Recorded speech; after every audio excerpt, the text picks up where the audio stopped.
Welcome to Friday, March 13th. They shouldn't have to worry about whether they have to pay for parking or not. It should just be as simple as it can be. The NDP in this province raising concerns about parking fees.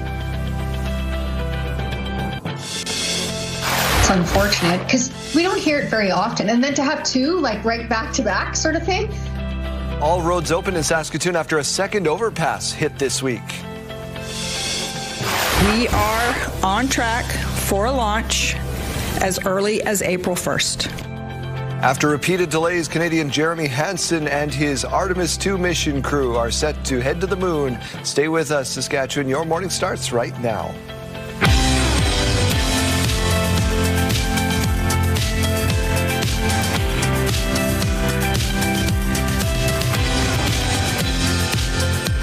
Welcome to Your Morning Saskatchewan. I'm Daryl. And I'm Kayleen. Good morning and happy Friday. Every time, all I think of is tonight we steal the moon. You and your minions. I got a 4-year-old. What can I tell you? Yeah, no, I don't watch that one. No, we watch The Little Mermaid in my house. Oh, well, wait till you get to Minions. It's silly. Let's get to your news. Prime Minister Mark Carney has arrived in Norway this morning for his first official visit to the country.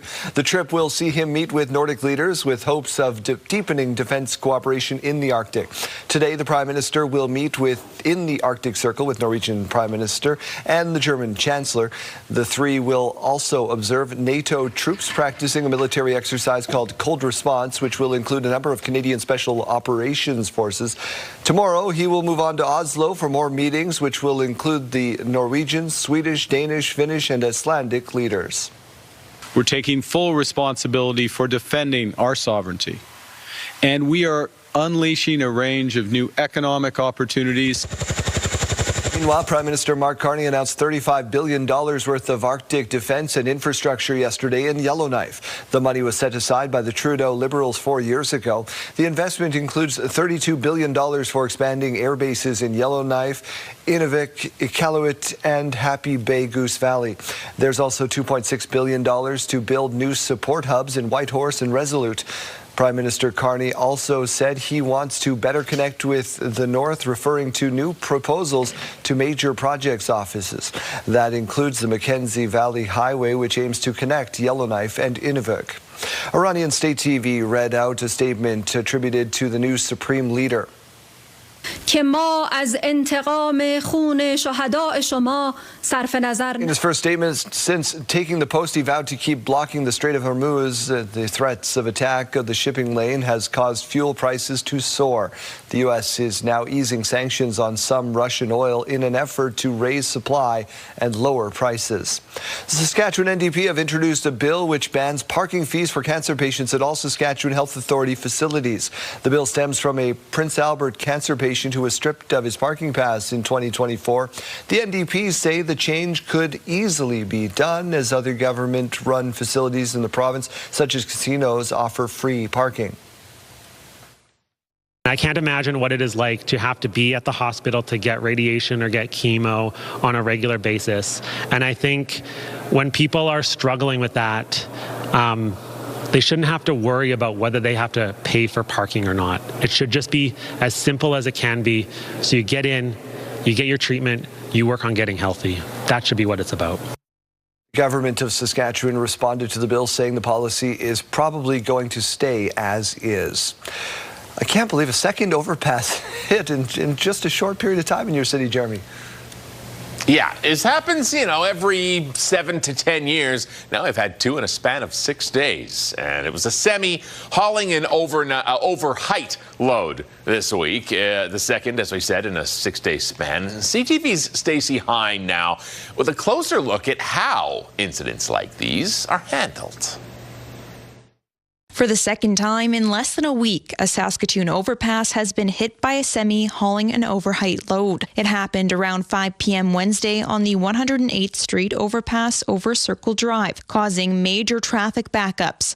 But traffic restrictions have since been lifted. The city says an inspection has been done and the overpass is safe for use. The Saskatchewan Trucking Association says incidents like this can sometimes come down to poor planning by the carrier. I think they probably didn't know what route they should have been on and how high their cargo was, right? Because obviously most Most all bridges have a clearance. The incident comes less than a week after another overpass at Highway 11 and Circle Drive was struck by a semi hauling an excavator. The city says that driver did not have a permit for the load. Saskatoon police say both collisions remain under investigation. It's unfortunate because we don't hear it very often. And then to have two, like right back to back sort of thing, of course, that puts that heightened awareness on what's going on in the trucking industry. The association says safety is a top priority for the majority of its members. We're human. We make mistakes, and a driver is responsible for that cargo,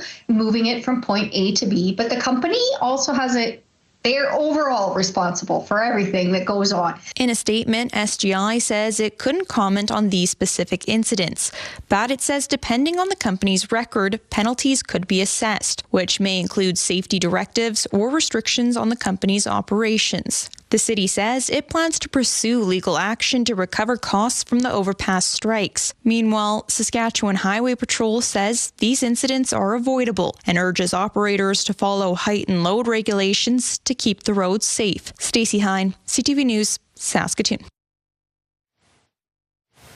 Tailgating now official at Mosaic Stadium. Rider Games given the green light. The Tailgating Act received royal assent in the legislature yesterday, meaning once regulated changes are made, the act will come into force to allow tailgating at Mosaic Stadium for this upcoming season in time for the Rider home opener, of course. The riders have been very active in promoting the tailgating activity, and we're just so looking forward to game day and seeing how creative that our rider fans are going to be in supporting that. The Riders held a lottery amongst season ticket holders for tailgating passes earlier this month at a cost of $500 for the season. Tailgaters will be allowed to bring their own alcohol and make their own food within the designated area near the stadium, which will also be open to you, the public. Regina Mayor Chad Wyszynski has been in the seat for just about a year now, just a little over a year, but plenty has happened over his first few months in office. He reflected on that time, looking ahead at the annual State of the City address yesterday. Property taxes have been kept artificially low for years, and now we are facing the consequences. We are operating with fewer staff per 100 residents than a decade ago. Many major facilities built in the 1970s are reaching the end of life, and we are carrying a $700 million infrastructure deficit. These are the real challenges this council was presented with. Wyszynski says 2026 was a turning point for the city. It comes following December's budget process where council approved the highest single-year property tax increase in the city's history at 10%. The mayor acknowledging past decisions and is hopeful he can see some equilibrium in the future. My expectation is that it's a correction. We acknowledge the math, we have the correction, and my expectation is that we see more predictable, sustainable increases going forward. And when I look at the challenge, Wyszynski also highlighting the city's economic and population growth over the past year, as well as reiterating Regina's plans for more sustainable growth moving forward. NASA says its Artemis 2 mission is on track for an early April launch. It's a test flight, and it is not without risk, but our team and our hardware are ready. There you go. The mission will take Canadian astronaut Jeremy Hansen and his fellow crew members around the moon and back. The launch has been delayed twice since February because of fuel leaks. NASA now says those problems have been taken care of. The rocket will roll out of the launch pad at Kennedy Space Center next Thursday. The launch could happen as early as April 1st. After 3 seasons together, including a second-place finish in the 2024 Brier in Regina, Mike McEwen and his Notana rink are parting ways. Here we go through the hole. Yeah, you got that. Now here we go. Coming across. Oh, he's got it underneath. Magic Mike. In a social media post, Mike McEwen says dug deep and gave it everything. Some runs and great runs and results together, and it'll always be grateful for the support from Saskatchewan. He says he's getting older and the fire's still very much there, so he is looking to play next season, so we'll see what happens there. Let's get over to the Weather Center and join Kayleen Sawatsky. Nice and clear behind you, which hasn't been the case all week. Yeah, thankfully we're not seeing any more of those fog warnings to start the day. We'll keep you updated if any of those pop up, though. But yeah, it's not a bad bad start to the day in Saskatchewan. Saskatoon has been seeing just a few flakes so far this morning, but Regina has been fairly clear from any precipitation. Just seeing that cloud cover to start the day. -11 right now to wake us up, and some winds coming in at 6 kilometers per hour. In Saskatoon, -12, as we mentioned. Just a few flakes spotted so far to start the day. That's going to be clearing up into your afternoon hours. Let's take a look at this radar and satellite, though.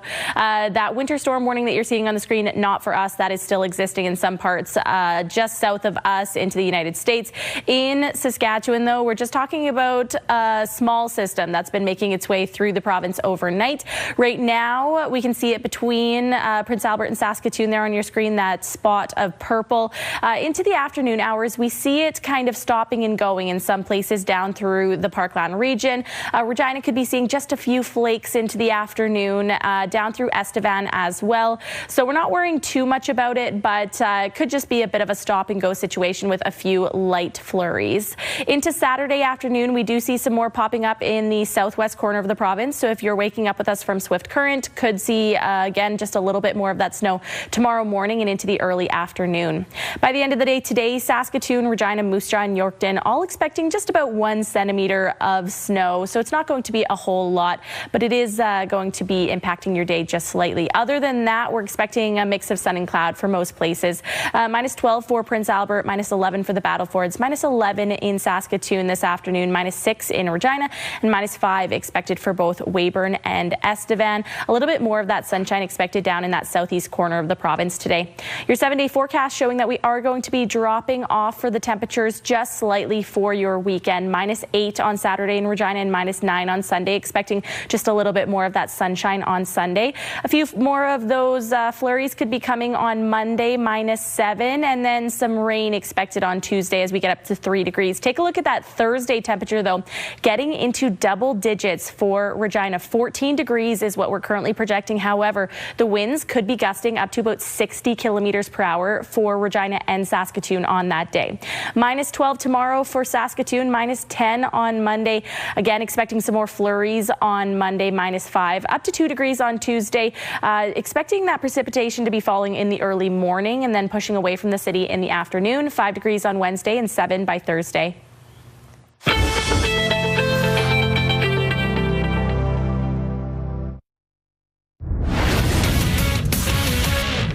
Hello there, Kara Wagland in the SportsCenter newsroom with your must-see moment from Thursday. And for it, we go to Canadian Shea Gilgeous-Alexander making history.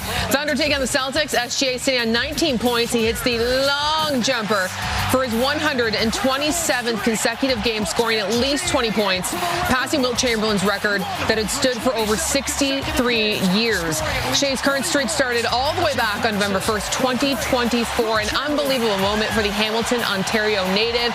He is your must-see moment from Thursday. And coming up tonight, we got the Raptors back in action. They're trying to snap that 2-game slide they're on hosting the Phoenix Suns. Coverage gets underway at 7 p.m. Eastern time. That's all for now from SportsCenter. Have a great day.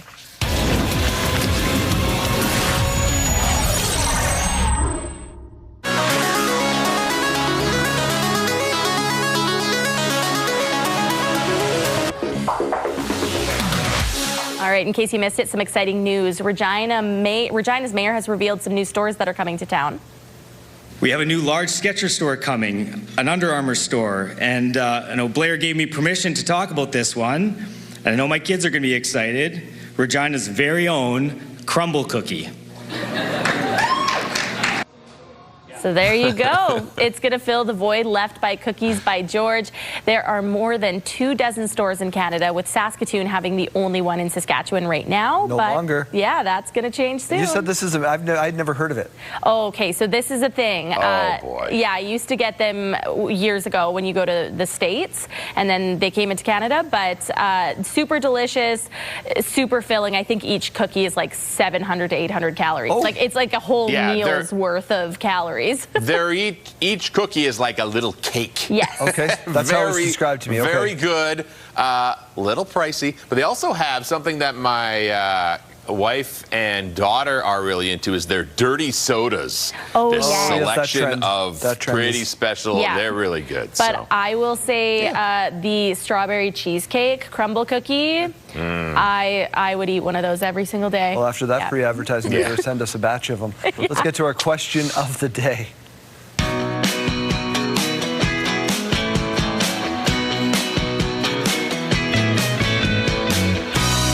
course, today is Friday the 13th, so the question is pretty obvious today. Yeah, we're asking you, what's your superstition? Are you superstitious, Jeremy? Or a little stitious? No.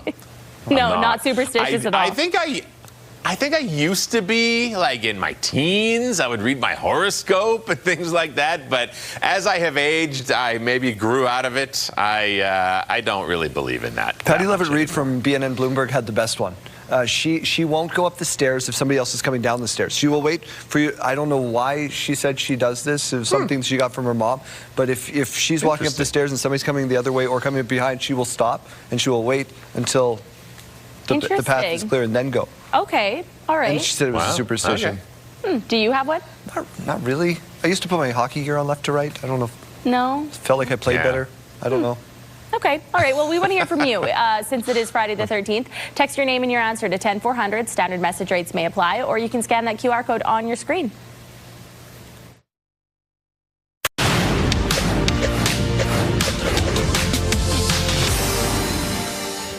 With no end in sight, the war in Iran is likely to cast a shadow over the mandatory review of the Canada-U.S.-Mexico agreement on trade, but could ultimately offer Canada more leverage in those talks, according to one expert. If you're sitting in Washington and you're seeing what's happening to global markets, you're going to be looking at your secure producers and suppliers perhaps slightly differently from the way you might have been looking at them before the conflict began, which was solely in tariff terms, said Fen Osler Hampson, a professor of international affairs at Carleton University in Ottawa and co-chair of the expert group on Canada-U.S. relations. Honda shares are down after the Japanese automaker said it anticipated up to $15.7 billion U.S. in expenses and losses related to the reassessment of its electric vehicle strategy. Honda says it decided to cancel the launches and development of some models in response to a slowdown in the North American EV market. And the company also expects to book impairment losses on investments in China due to heightened competition. This would be the first loss for the company since it started reporting 50 years ago. Those are your morning business headlines. For BNN Bloomberg, I'm Roger Peterson. Believe me when I say it, because I speak from experience. Mike Siona is not one you want to debate with. But this morning, we believe he has met his match. Mike, what are you up to today? Well, I'll tell you what we're up to today. We're setting up the Saskatchewan Provincial Debate Championship. And so, indeed, I have met my match. I'm talking with Moise Rafiki, who is the CETA president and board chair, and he has been debating himself since he was in grade 5. Let's talk in broad strokes about debate. It's not necessarily a well-known activity, but it could and should be for everyone. Definitely, I would agree. Debate, generally speaking, is just a competition between two sides. It's a clash of ideas. And I think one thing that's really important to clarify is that we think debate is for everyone.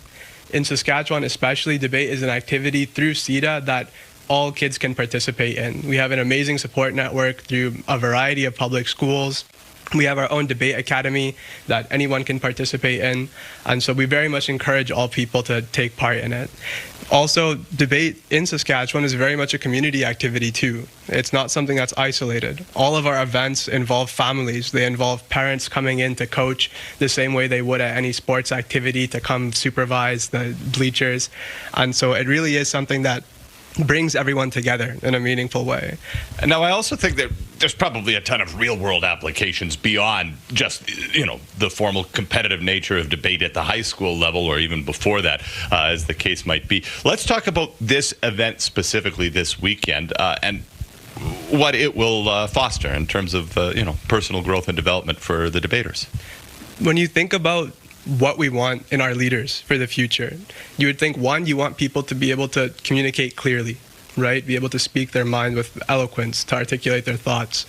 Two, you want them to be able to listen to what other people have to say. Not just wait for them to finish talking and then say what they were going to say anyway, but really listen carefully to what they were getting at. And lastly, you want them to be able to think critically. You want them to really be able to understand what's behind the facade of words. And I think those three things explain perfectly what debate does. And it's why we very much encourage everyone to take part in it, whether it's through our summer camps that are coming up, whether it's through our academies or through any of the clubs that are available at lots of public schools across the province. we really think that everyone should take up this activity and try and make the most of it, because it'll open more doors for you in your life than anything else. There you go. Fantastic. There you go. And we've just scratched but the tip of the proverbial iceberg. Look at that. Flustered, Jeremy. It worked. I met my match. All right, Mike, we can't wait to hear you plead your case throughout the morning. This is brought to you by CAA School Safety Patrol, working together to keep our school zones safe. If you're heading out to catch the bus in Regina, -11, -12 through Saskatoon this hour. But we have seen a few flurries in the area this morning. By lunchtime in Regina, -8 with a mix of sun and cloud. And by lunchtime in Saskatoon, -11. Winds coming in up to about 25 kilometers per hour. By final bell in Regina, expecting to be at that expected daytime high of -6. And by final bell in Saskatoon, still sitting at -11.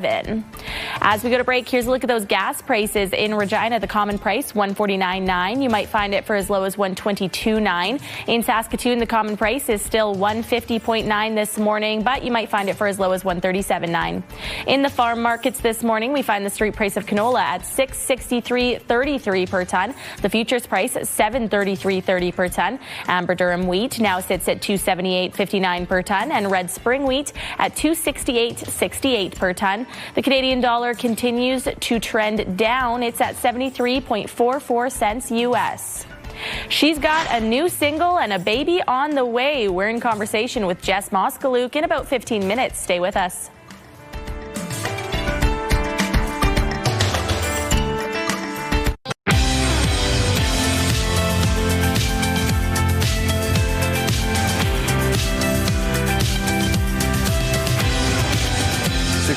Here's what's making news. Saskatchewan's premier renewing calls for more pipeline construction. Scott Moe says it's important to ensure current proposals go ahead to get more oil to market. I would say, thankfully, what we see today with a new Prime Minister is a very different conversation about how can we provide the entirety of our resources across Canada, from coast to coast to coast, to countries around the world that want to do business with Canada. And there is a lineup of countries today that want to do business in Canada. The comments come as Calgary's South Bow Corporation is gauging customer interest in a new Alberta to U.S. pipeline project to replace the Keystone XL. A recent hearings call had executives soliciting bids for its Prairie Connector proposal through an open season process to last all month. Crews are in cleanup mode after nearly 50 rail cars loaded with potash derailed in central Saskatchewan. Happened Thursday morning near Lestock. It involved a CN rail train. According to the rail line, 49 cars carrying potash left the tracks mangling together, but there are no leaks, fires, or injuries reported as a result. CN crews and firefighters remained on scene to help with cleanup. The cause is under investigation. An investigator from the Transportation Safety Board is heading to the site. The Saskatchewan Association of Rural Municipalities annual conference is wrapped in Regina. SARM passing a series of 24 resolutions, many of them calling for policy changes from either the province or the federal government. Those are things that we'll be writing letters to the provincial counterparts and federal counterparts for meetings in the future, their comments and how they can address some of them changes that are requested from our members. Delegates heard directly from the Premier, most of the government cabinet, the opposition leader, and more over the course of the event. The Water Security Agency has released its first spring runoff outlook for the year, and a majority of Saskatchewan can expect near or below runoff, below average, that is. The southwest corner from Kindersley to Assiniboia can expect a well below runoff. Northern Saskatchewan will see below runoff, while central Saskatchewan, Saskatoon, and Regina will see near normal. You can see the map on your screen. The Parkland region, rather, is the outlier. Yorkton, Melville, Wynyard expected to see above normal conditions. WSA will continue to monitor. Canadians won't have to pay fees when they change their cell or internet plans. The CRTC is eliminating fees charged to customers when they cancel, switch, or activate wireless or internet plans. The regulator says the move is meant to make it easier for consumers to take advantage of deals being offered by carriers. New rules come into effect on June 12th. And soon, Canadians will have to pay a little bit more when they apply or renew their passport. As of March 31st, Applications made in Canada. It'll cost $163.50 to get a 10-year adult passport. That's up $3.50, while the 5-year passport for adults and children going up $2.50 to $1.50 respectively. The government says it's keeping pace with rising costs. This is the first time they've raised it since 2013. The creation of a national urban park in Saskatoon isn't winning everyone over, while the Northeast Swale once again under scrutiny. The Parks Canada, Meewasin and City have multiple Indigenous groups looking to form one of the first parks of its kind in Canada, stretching from the south of the Beaver Creek to northeast of Wanuskewin. But it could change the boundaries and reduce the northeast and small swales at the edge of the proposed park. Advocates have altered or prevented the city from developing the land in the past, citing animal and plant species. With the federal government ready to give funding, many speakers were urging the city to hold off. Be redrawing the boundaries of the swale without proper discussion to exclude significant areas that were encompassed within the boundaries endorsed by Council. In fact, the new boundaries would be worse than the worst options rejected by Council in 2023. Council voted on the new boundaries for the park in 2023, but says the new boundaries included in the urban park wouldn't be slated for any development. A legacy Saskatoon store is closing its doors. CTV's Laura Woodward takes a look at the decades of history inside the doors of Zach's Home Hardware. It's one of the last times Thelma Shaver is shopping at Zach's Home Hardware in Sutherland. Ever since I was a kid, basically anything I need, I usually come here to get it because I know it's sad. It really is sad to see it go. This location has been a hardware store for more than 70 years. In 1953, Rick Reed's father and grandfather bought the store, becoming much more than just a business. I guess I can say it now. They would take toys and games out of the boxes very carefully and play with them. And then we'd put them back in the box and sell them at Christmas. But it was a family, it was like that. It was part of our family. Sorry. In 2023, the Zacharias family bought the business and rebranded it as Zach's Home Hardware. They also run stores in Hague and Warman. Last year, a second Zach's Home Hardware opened in Saskatoon. The owner tells CTV News the company is now focusing on that store, which is more than 3 times the size of the Sutherland location. I just found out that they're closing, so it's going to change things for me a little bit. It's just they're always there to help you. You walk in, they're on you. What can I do? What can I help you with? And I like that. Sad to see it go. Friday will mark the final day for Zach's Home Hardware here in Sutherland, with most of the staff moving over to the 51st Street location.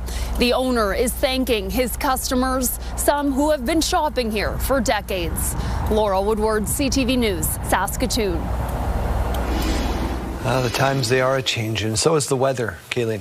Yeah, well, it's a pretty unremarkable day in the province in terms of the temperature and the amount of snow that we're going to be getting. So nothing that we're really talking about that's major in the weather picture today. However, we are seeing just a few flurries in some areas in the province, including Saskatoon this morning. We're going to take a look at that in just a moment here. Right now, waking us up in Regina is -11. A few clouds up in the sky and winds very calm to start the day. In Saskatoon, we are seeing just a little bit of fog right now, -12. And again, a few flurries that we have been talking about that came overnight and into early this morning. Winds again, though, very calm, and that's going to continue on into the afternoon hours. This is really nice to see, especially considering yesterday we were seeing those elevated winds down south. Today we're not really seeing them elevated in many places across the province. Current temperatures now showing -39, returned to Stony Rapids. Those cold temperatures up north, -29 in South End, -21 in La Ronge, and -20 right now in Hudson Bay. Down towards southern Saskatchewan, we're not really seeing quite as much of that blue color as what we have been seeing, so it is a colder start to the day. -9 in East End, -12 in Weyburn, -16 in Yorkton, and -13 in Wynyard. Later on into the afternoon hours, again, seeing temperatures that are a little bit colder than what we have been seeing in the past few days. This is below the seasonal average for most places in the province. -12 for Prince Albert this afternoon, -11 in Saskatoon, -6 for Regina, -4 for Moose Jaw, and -5 expected for Estevan with that cloud cover. A few places where we are expecting to see some flurries today. Prince Albert going to be one of them. 2 degrees, 1 degree, or rather 2 centimeters. 1 centimeter expected for Saskatoon, Swift Current, Moose Jaw, Regina, and Yorkton. It's not going to be coming down towards the southeast corner quite as much around Estevan.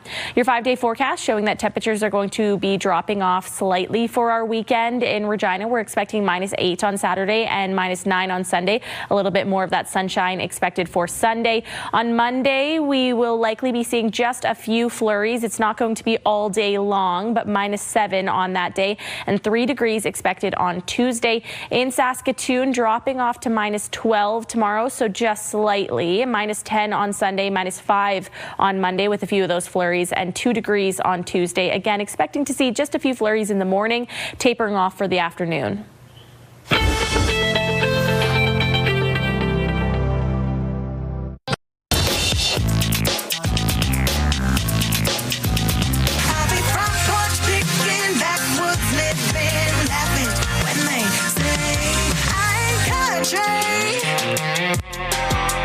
That was the last offering from Langenberg's Jess Moskaluke, but she's back in the lab, very busy, and with new music, big life changes as well, as we welcome her back to the program from her home. Thank you so much for doing this, Jess. Yeah, thanks for having me. That was a fun song. There's only a lyric video out for Last Rodeo. Tell us about this track and what makes it so special. Yeah, Last Rodeo is a love song, and I don't do a lot of those, or I haven't in the past, so that alone is exciting for me, but it's just a love song about finding your person and wanting to spend forever with them and making every day feel like it's the last day on earth. Is it about Clay? I sure hope so, yeah. You guys have big life changes happening. You're going to be a mom. Congratulations.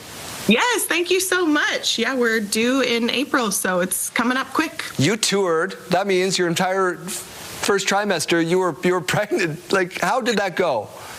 You know what? I honestly think that, I have to preface this by saying I've had a very good manageable pregnancy, and I know that's not every woman's experience, but I'm very lucky.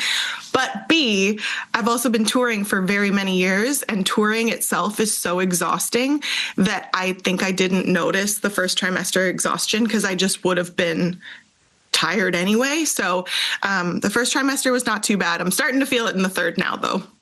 What kind of stories are you going to have to tell to this little one?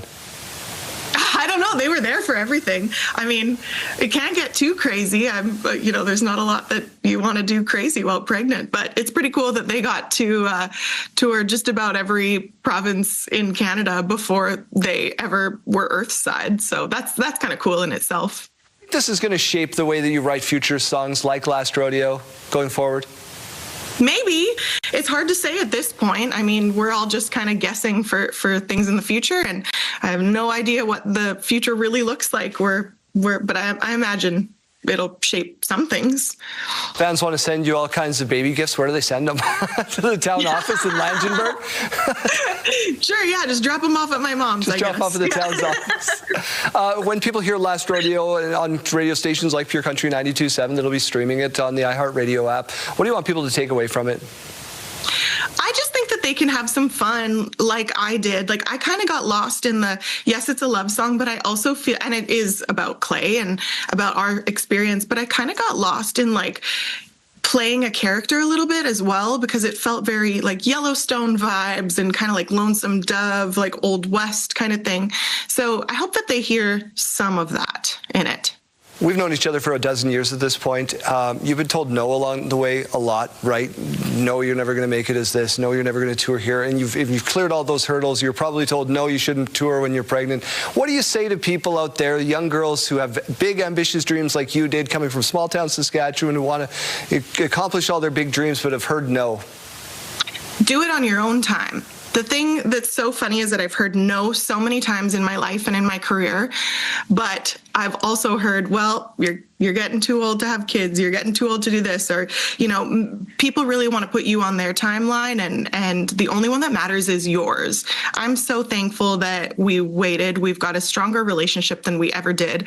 I checked so many boxes in music that I feel really confident about, and now I'm ready for the next chapter of my life. So I think that if there's one thing I can tell young women out there, it's do things your own way on your own time. Well, congratulations on all fronts. I'm really good at naming babies, so if you need some assistance, you know how to get a hold of me. You can stream Last Rodeo on the iHeartRadio app, wherever you get your music, or listen to it on Pure Country 92.7. Jess, thank you. Thank you.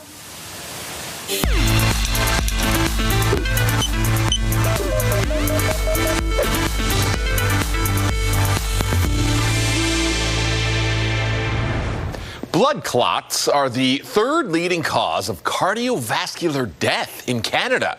And there are 2 commonly used drug treatments, and groundbreaking research at a hospital in Ottawa just put them to the test to see which is better for patients. Here's CTV's Peter Sperling. I probably would have died. Janice Duval's quick actions likely saved her life. It was this,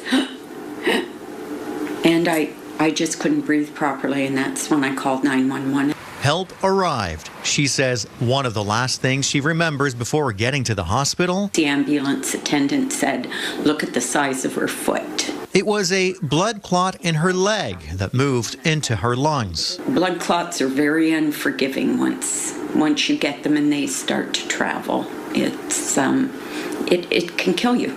Guidelines recommend patients recovering use a blood thinner. Now, thanks to research led by the Ottawa Hospital, the choice between 2 commonly used drugs may be clearer. One of the biggest side effects that we worry about with blood thinners is bruising and bleeding concerns. And we found that apixaban, one of the blood thinners we use very commonly, has fewer bleeding events compared to rivaroxaban. According to the Ottawa Hospital, it's the first clinical trial to put these 2 drugs used to treat blood clots head-to-head.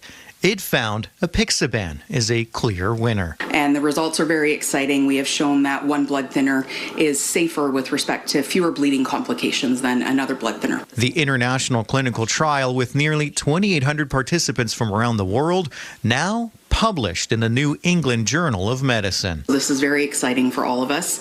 This is something that we feel will change clinical practice guidelines. The hospital says the research is important for physicians and patients like Duval. I think it's wonderful. Peter Sperling, CTV News. Thank you. Health Report, brought to you in part by SEIU West, Saskatchewan's first healthcare union.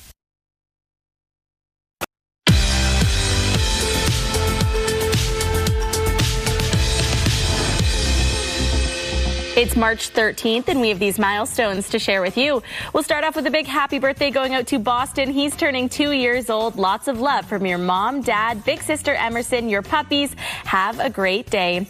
Turning 4 years old is Emma. Happy birthday to you, sweet girl, from your mom, dad, and Ben. Enjoy your special day. Happy birthday wishes also going out to Skylar. We hope your special day is a great one, with lots of love from all of your Canadian family. Also celebrating another trip around the sun is Nicole. Happy birthday to you. Enjoy your day, with lots of love from your sister Michelle. Happy birthday wishes also going out to Carson for his 14th birthday. Have a great day. Love coming your way from your mom, dad, Bailey, and Reese.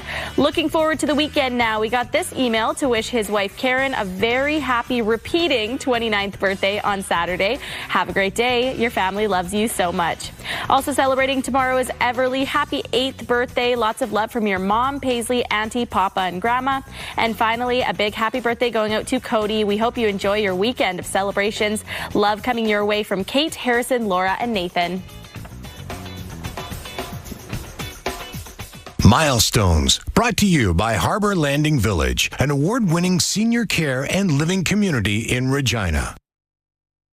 If you have a milestone coming up, send us an email to yourmorningsaskatchewan@ctv.ca or simply scan that QR code on your screen. Please send those in at least one day in advance. Friday the 13th, do you have any superstitions? No, not superstitious, just a little stitious. Has anyone said that yet this morning? I actually said it, yeah. Yeah, nice. Great minds. Yeah. What's going on the radio?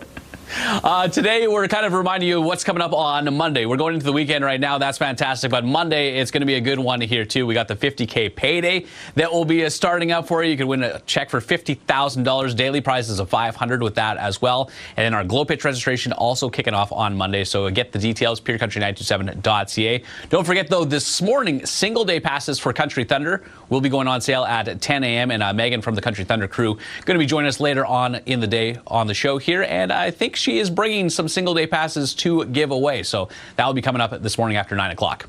All right, then. And plus, you're going to be on stage Monday in Regina with High Valley, I assume, right?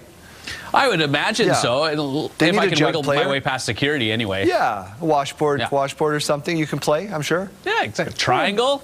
Give the people what they want. I don't know if you're ready for that yet. Thanks, Chase. Thanks, Daryl. I'll practice.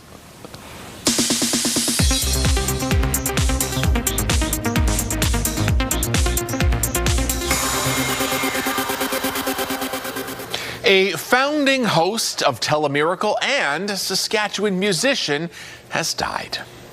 And fighting the man who will set heart and feet pounding like never before, Blake Emmons. Blake Emmons was part of the very first Telemiracle in 1977. The country music singer and entertainer also hosted a CTV series called Funny Farm, billed as Canada's answer to Hee Haw. He went on to co-host a syndicated Nashville music show. And as a vet himself, Emmons helped organize a Wounded Warriors weekend that brought more than 100 soldiers from across Canada and the U.S. to fish and golf in Nipawin to help them cope with PTSD and rehabilitate. Blake Emmons was 81.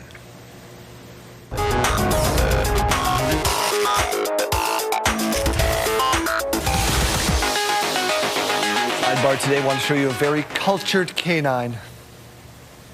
But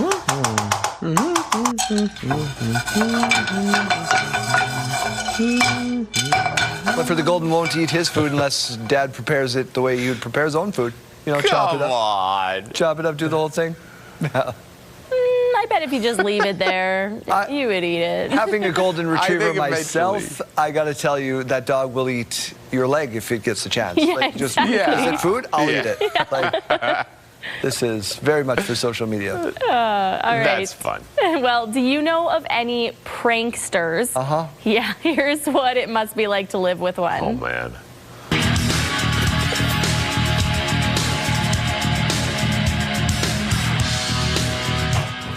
Oh, no. All this is doing is giving ammo to Nathan. Oh, my gosh. Producer Nathan's just getting ammo right now. Oh, yeah, his poor girlfriend. Oh, boy. I hope she's watching right now and is prepared. Why? The poor mattress. I hope they have another mattress ready in the wings. What an expensive prank. Yeah. But worth it. We're back after this.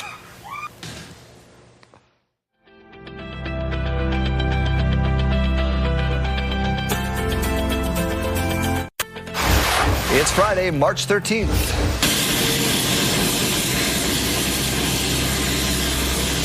Mr. Mark Carney is en route to the Arctic Circle in Norway this hour. There he'll observe NATO drills and meet with other European leaders.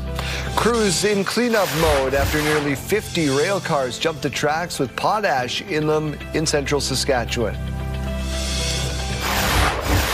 I'm hoping that someday that the little ones here, the children, are going to continue it on and they'll pick up this more of a hands-on training kind of thing, hands-on teaching for them. So. And they were net fishing on Crooked Lake yesterday. We'll show you what that looks like. Stay with us, Saskatchewan. Your morning starts right now.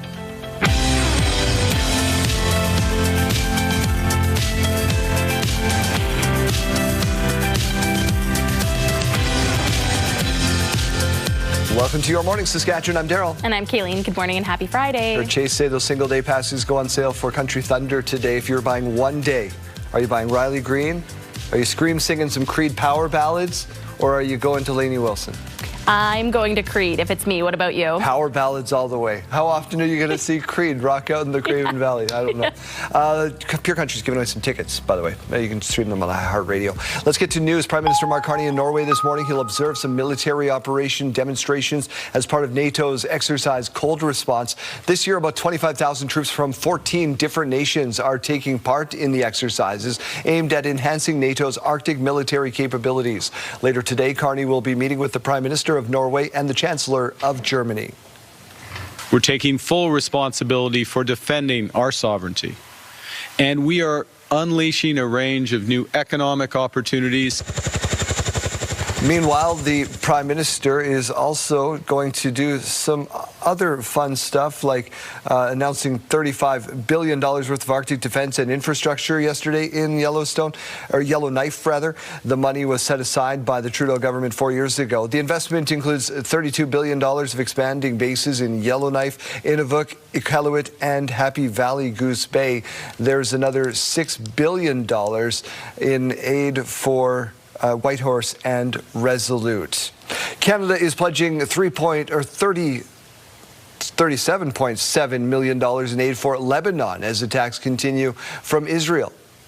Because of this conflict, families are suffering and are displaced. Food and clean water insecurity is rising. Hospitals and critical health care infrastructure are closing.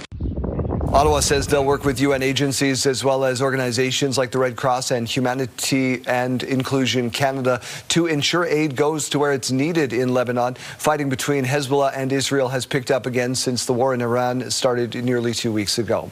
Cancer diagnosis can be difficult enough, but some patients are raising frustrations over paying to park. The NDP says that shouldn't be a thing. Mick Favel reports.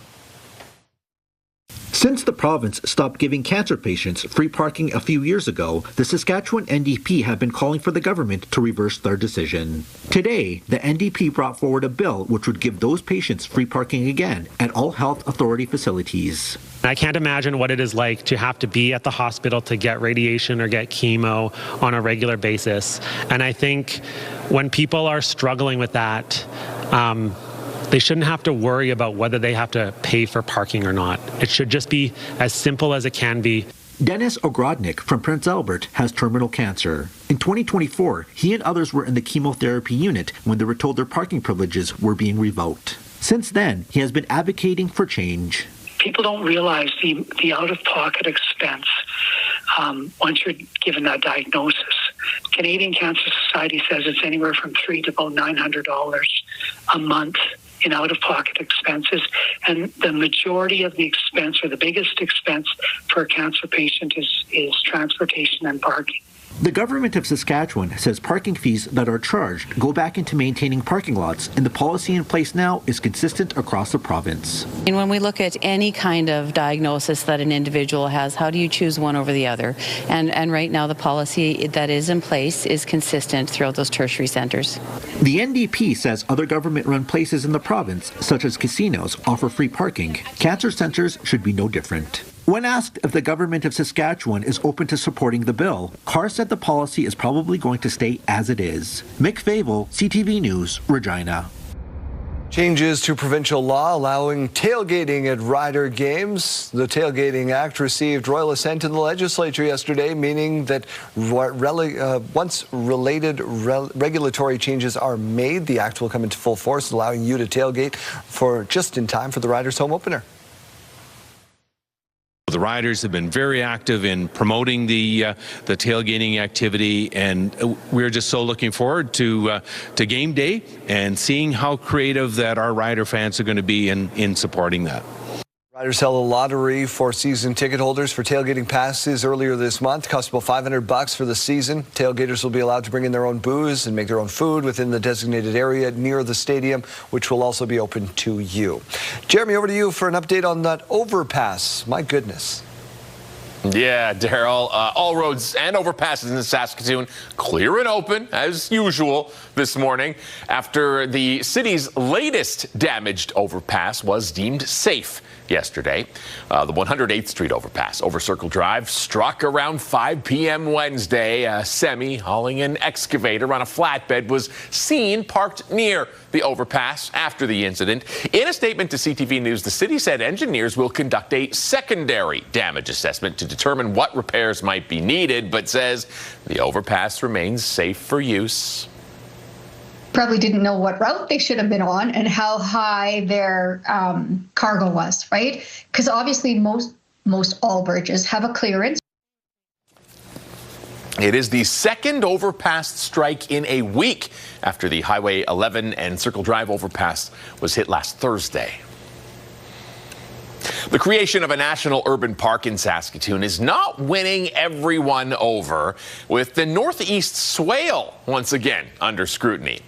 Parks Canada, Meewasin, the city, and multiple Indigenous groups are looking to form one of the first parks of its kind in Canada, stretching from south of Beaver Creek to northeast of Wanuskewin. But it would change the boundaries and reduce the northeast and small swales at the edge of the proposed park. Advocates have altered or prevented the city from developing the land in the past, citing animal and plant species. With the federal government ready to give funding, many speakers were urging the city to hold off. Be redrawing the boundaries of the swale without proper discussion to exclude significant areas that were encompassed within the boundaries endorsed by council. In fact, the new boundaries would be worse than the worst options rejected by council in 2023. The council voted on those new boundaries for the park 3 years ago, but says the new boundaries included in the urban park would not be slated for any development. All right, Daryl, we got an update from the city of Regina yesterday. Yeah, Regina's Mayor Chad Baczynski gave the annual State of the City address. Property taxes have been kept artificially low for years, and now we are facing the consequences. We are operating with fewer staff per 100 residents than a decade ago. Many major facilities built in the 1970s are reaching the end of life, and we are carrying a $700 million infrastructure deficit. These are the real challenges this council was presented with. Chad Baczynski says 2026 was a turning point for the city following December's budget process where council approved a property tax increase of 10%. The mayor is hopeful to see it balance out soon. My expectation is that it's a correction. We acknowledge the math, we have the correction, and my expectation is that we see more predictable, sustainable increases going forward. Baczynski also highlighted the city's economic and population growth over the past year, reiterating Regina's plans for more sustainable growth. There are still teens using social media in Australia 2 months after a ban was put in place. Data from a parent control software company says 20% of Australian teens have found a way around the ban. Surprise, surprise.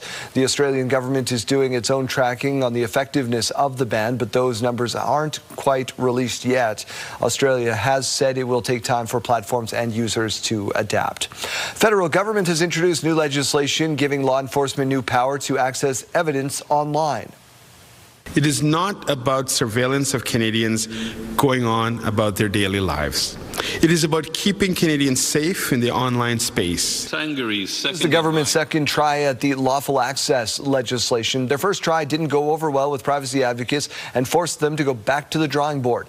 The bill, called Bill C-22, proposes to grant police lawful access to information from telecommunications company. If passed, it would require companies to confirm if they provide service to a suspected person. Mike McEwen's rink has broken up. Here we go through the hole. Yeah, you got that. Now here we go, coming across. Oh, he's got it underneath. Magic Mike. The skip made the announcement yesterday in a social media post. He said they had some great runs and he'll always be grateful for Saskatchewan's support. He's not done yet. He says he's a free agent. Let's get to the Weather Center. Join Kayleen Sawatsky with a look at the weekend. Kayleen? Yeah, well, we're starting with looking at right now because we are seeing some very cold temperatures up north. In fact, Saskatchewan is seeing the coldest temperature in Canada right now for this hour. I'm not going to give it away where that is. We're going to take a look at that in just one moment. But let's take a look at Stony Rapids at -39. Surprisingly, not the cold spot in the province this hour. -28 in South End, -15 in Prince Albert, and -19 in Hudson Bay. Down towards the south, not seeing quite as much of that blue color that we like to see, indicating the warmer temperatures. So it is still cold down south, -16 in Assiniboia, -16 in Yorkton, and -14 to wake us up in Estevan. So bundle up if you're heading out the door. If you're wondering where is that cold spot, it is Val-Marie, Val-Marie is the warm spot, -5.0. Key Lake is the cold spot, -42.7, and that is the cold spot in the province and across the country. St. John's, Newfoundland is the hot spot this hour in Canada. It's 11.3 degrees there. Let's take a look at this futurecast, though, because we are going to be seeing a few flakes in the province today. So this is current, what you're looking at on the screen. We've been taking a look at that spot, that purple spot that's been making its way eastward throughout the overnight hours. Saskatoon was seeing a few of those flakes this morning. Into the afternoon, we'll also be seeing just a few flakes, just the lightest dusting of snow in areas around Yorkton there in the Parkland region. It's going to be exiting the province later on into the evening hours. What you're looking at right now is about 10 p.m. Barely any left in Saskatchewan there. As you can see, some more snow, though, popping up on the radar. This is Saturday afternoon. That's going to start, though, in the morning hours. How much snow by the end of the day? Well, about 2 centimeters expected for Prince Albert and about 1 centimeter expected for Saskatoon, Swift Current, Moose Jaw, Regina, and Yorkton. Now, let's take a look at that 7-day forecast. Dropping down slightly in terms of that temperature tomorrow, -8. Today, though, -6, so not bad. Still below the seasonal average. -9 by Sunday, a little bit more sunshine expected on that day. -7 on Monday, just a few flakes. Not going to be seeing them all throughout the day. 3 degrees, though, by Tuesday, seeing some more of that precipitation, likely in the form of some rain in the morning, tapering off in the afternoon hours. 9 degrees on Wednesday and 14 degrees by Thursday, but that is the day that we're expecting the winds to be going up quite a bit, up to about 60 kilometers per hour. Saskatoon tomorrow, -12, -10 on Sunday. Some flurries expected for Monday. Again, expecting some morning precipitation on Tuesday, tapering off for the afternoon.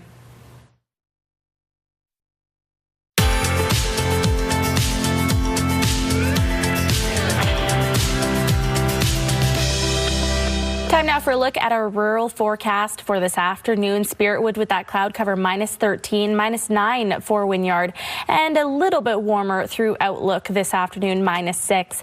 Down towards the south, seeing a little bit more of that sunshine, -4 for East End, -5 for Assiniboia, -6 for Pilot Butte, and -6 for Carlisle with that cloud cover. Let's take a look at Ituna, where internet plans up to 1 gig are available from SaskTel, -8 this afternoon, a mix of sun and clouds, and winds remaining low throughout the afternoon, only coming in up to 20 kilometers per hour. Did you know Canada's best debaters are from Saskatchewan? In fact, both the 2025 junior and senior national debate titles were won by our province, and Mike Siona's learning all about it this morning. Mike?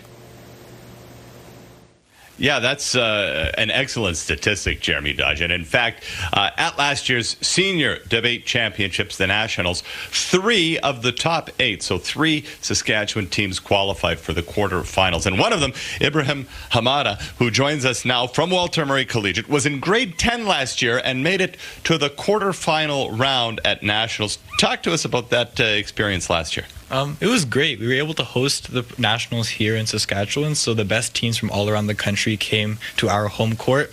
And it was great, I think, personally, because it was also growth. So each one of these competitions you go to, you continuously see how you've gotten better over time. You see how you compare to the best in the country, and you see how everything's really paid off from all your training and your work and debate. Yeah, no doubt about it. Now, this weekend, the Saskatchewan Provincial Debate Championship goes. We talked a little bit about that. We will again later. But you're also going back to the Nationals this year, obviously with the hopes to improve your rank. Yeah, of course. But I think what's important to remember is that even as we go to these national competitions and provincial championships, it's really dependent on the support system that I had. I've had lots of great coaches that come from the CETA community that without the tight-knit community that CETA gives me, I would not have been able to make it to these things at all. So keeping that in mind, I do hope to, make my coaches proud almost and make it there. No doubt about it. It takes a village, right? Not just to raise a kid, but to raise a high-level championship debater as you are. So we wish you luck. And then right after the Nationals, Team Canada tryout. Yeah, so Team Canada tryouts is for the World Schools Debate Championship, where I guess 12 people are chosen from across the country to represent Canada at the international competition. And it's probably the most competitive competition within Canada. So it's going to be a very interesting experience for me. And I hope I succeed at least, yeah. No doubt about it. Well, it all starts this weekend at the Provincial Debate Championships for Ibrahim. And, so we're fresh out of time. Look at this. Time to be quiet. All right, Mike. Thank you very much. We'll catch up with you again in just a little while. Hello there, Kara Wagland in the Sports Center newsroom with your must-see moment from Thursday. And for it, we go to Canadian Shea Gilgeous-Alexander making history. Thunder taking on the Celtics. SGA sitting on 19 points. He hits the long jumper for his 127th consecutive game, scoring at least 20 points, passing Wilt Chamberlain's record that had stood for over 63 years. Shea's current streak started all the way back on November 1st, 2024. An unbelievable moment for the Hamilton, Ontario native. He is your must-see moment from Thursday. And coming up tonight, we got the Raptors back in action. They're trying to snap that 2-game slide they're on hosting the Phoenix Suns. Coverage gets underway at 7 p.m. Eastern time. That's all for now from Sports Center. Have a great day.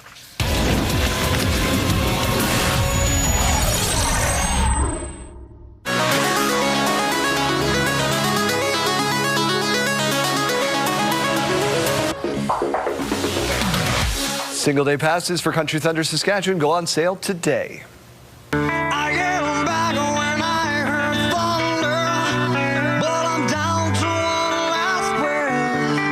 That's right, you can go scream, sing some power ballads with Creed. That's Saturday night's headliner. Or Riley Green on Friday, Lady Wilson on Sunday, closing out the show. Tickets go on sale at 10 a.m. Weekend passes are already up for grabs. Our friends at Pure Country 92.7 are giving away some, so you can catch that on the iHeartRadio app for all the details. But why is your favorite song from Creed One Last Breath? It's awesome. No, it's not. It's higher. Not higher for you? Yeah. Oh, yeah. I love this track. There's so many. It's going to be a fun weekend. It's going to be a fun weekend. Even the undercard is pretty stellar. Yeah. So it's going to be fun. Yeah. All right, let's get on over to our question of the day.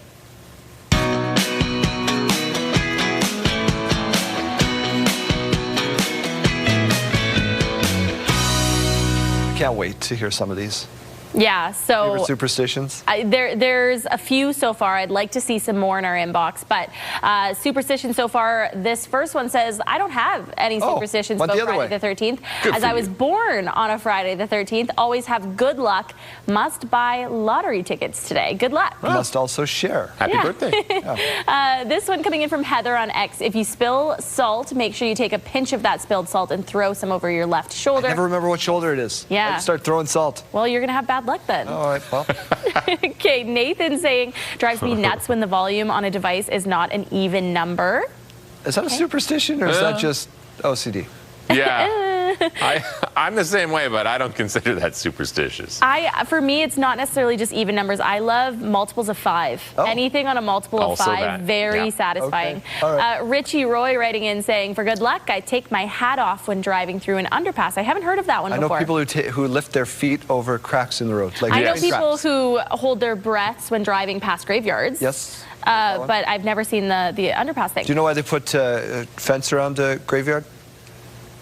People are dying to get yeah, I was going to say, I was like, I think I know this one. Okay. Tanya saying, not superstitious, just slightly stitious, but breaking a mirror always makes me cringe. Donna from Cowassis saying, my superstition is I never make bannock after the sun goes down. It never seems to work. Oh, okay, Donna. Oh. All right.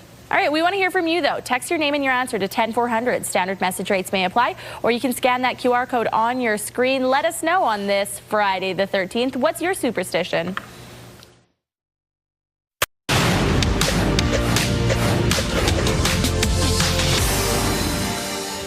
With no end in sight, the war in Iran is likely to cast a shadow over the mandatory review of the Canada-US-Mexico agreement on trade, but could ultimately offer Canada more leverage in those talks, according to one expert.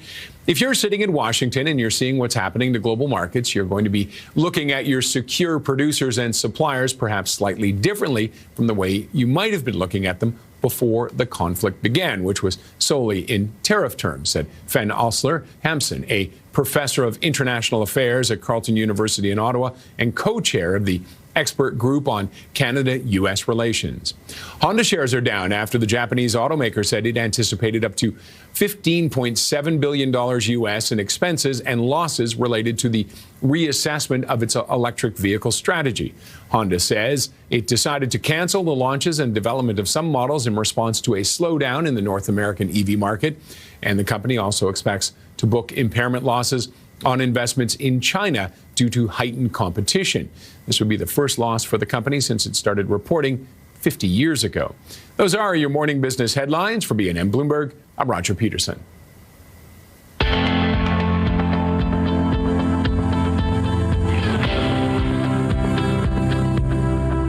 Time for your morning mystery. 3 clues. Play along at home. It is a thing today. Clue number 1, patented on March 13th, 1877 by 19-year-old Chester Greenwood. Really narrows it down for you. All right, you should have it based on that. Yeah. The prototype was sewn by his grandmother, made from tufts of beaver fur or flannel sewn onto wire loops. And clue number 3, it's both a cold weather accessory and in some cases used for noise reduction. I got it. I think I got it. It's well. Oh, let's hedge my bets here. Well, I think, if you think about each of those, right? Yeah. Okay, ready? Yeah. 1, 2, 3. I also wrote headphones on the bottom just to hedge my bets, for sure. You Let's see what can't the guess answer- twice. It's in brackets. It's like a song title. Let's go. The answer is earmuffs. It is National Earmuff Day, which makes sense if it was created on this day. That's your morning mystery. Studio consideration provided by Father's Furniture, specializing in quality Canadian-made furniture. Your school day forecast is brought to you by CAA School Safety Patrol, working together to keep our school zones safe. Take a look at all of those 11s on your screen. -11, that is. -11 to wake us up in both Regina and Saskatoon. A few flakes were spotted in Saskatoon, though, this morning.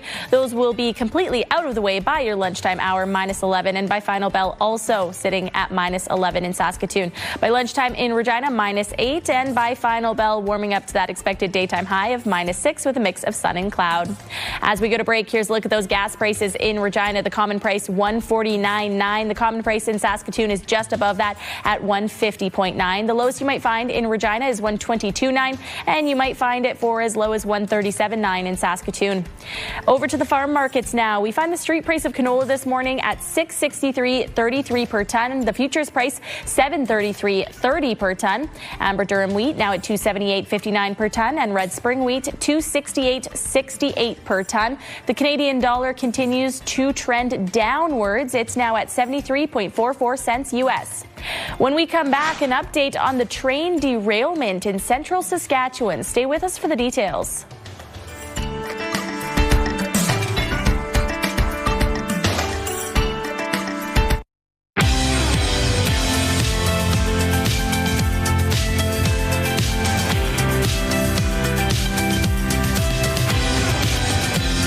Ani, welcome back to your morning. It is 7:30. Let's get the latest on the war with Iran. An urgent search and rescue mission is underway after a U.S. refueling aircraft went down in Iraq. It comes as Iran escalates attacks on oil tankers targeting a key global shipping route. Ian Pannell reports. This morning, CENTCOM confirming 4 of 6 U.S. crew members were killed after their plane went down in western Iraq. U.S. Central Command saying a KC-135 refueling plane, like this one, crashed during Operation Epic Fury. Unlike fighter jets, these planes aren't equipped with parachutes or ejection seats. CENTCOM saying the incident is not due to hostile fire or friendly fire, but the plane was involved in an incident with another aircraft which landed safely. This as Iran's new supreme leader, Ayatollah Mujtaba Khamenei, vowing to keep tightening the vice around the world's oil supply.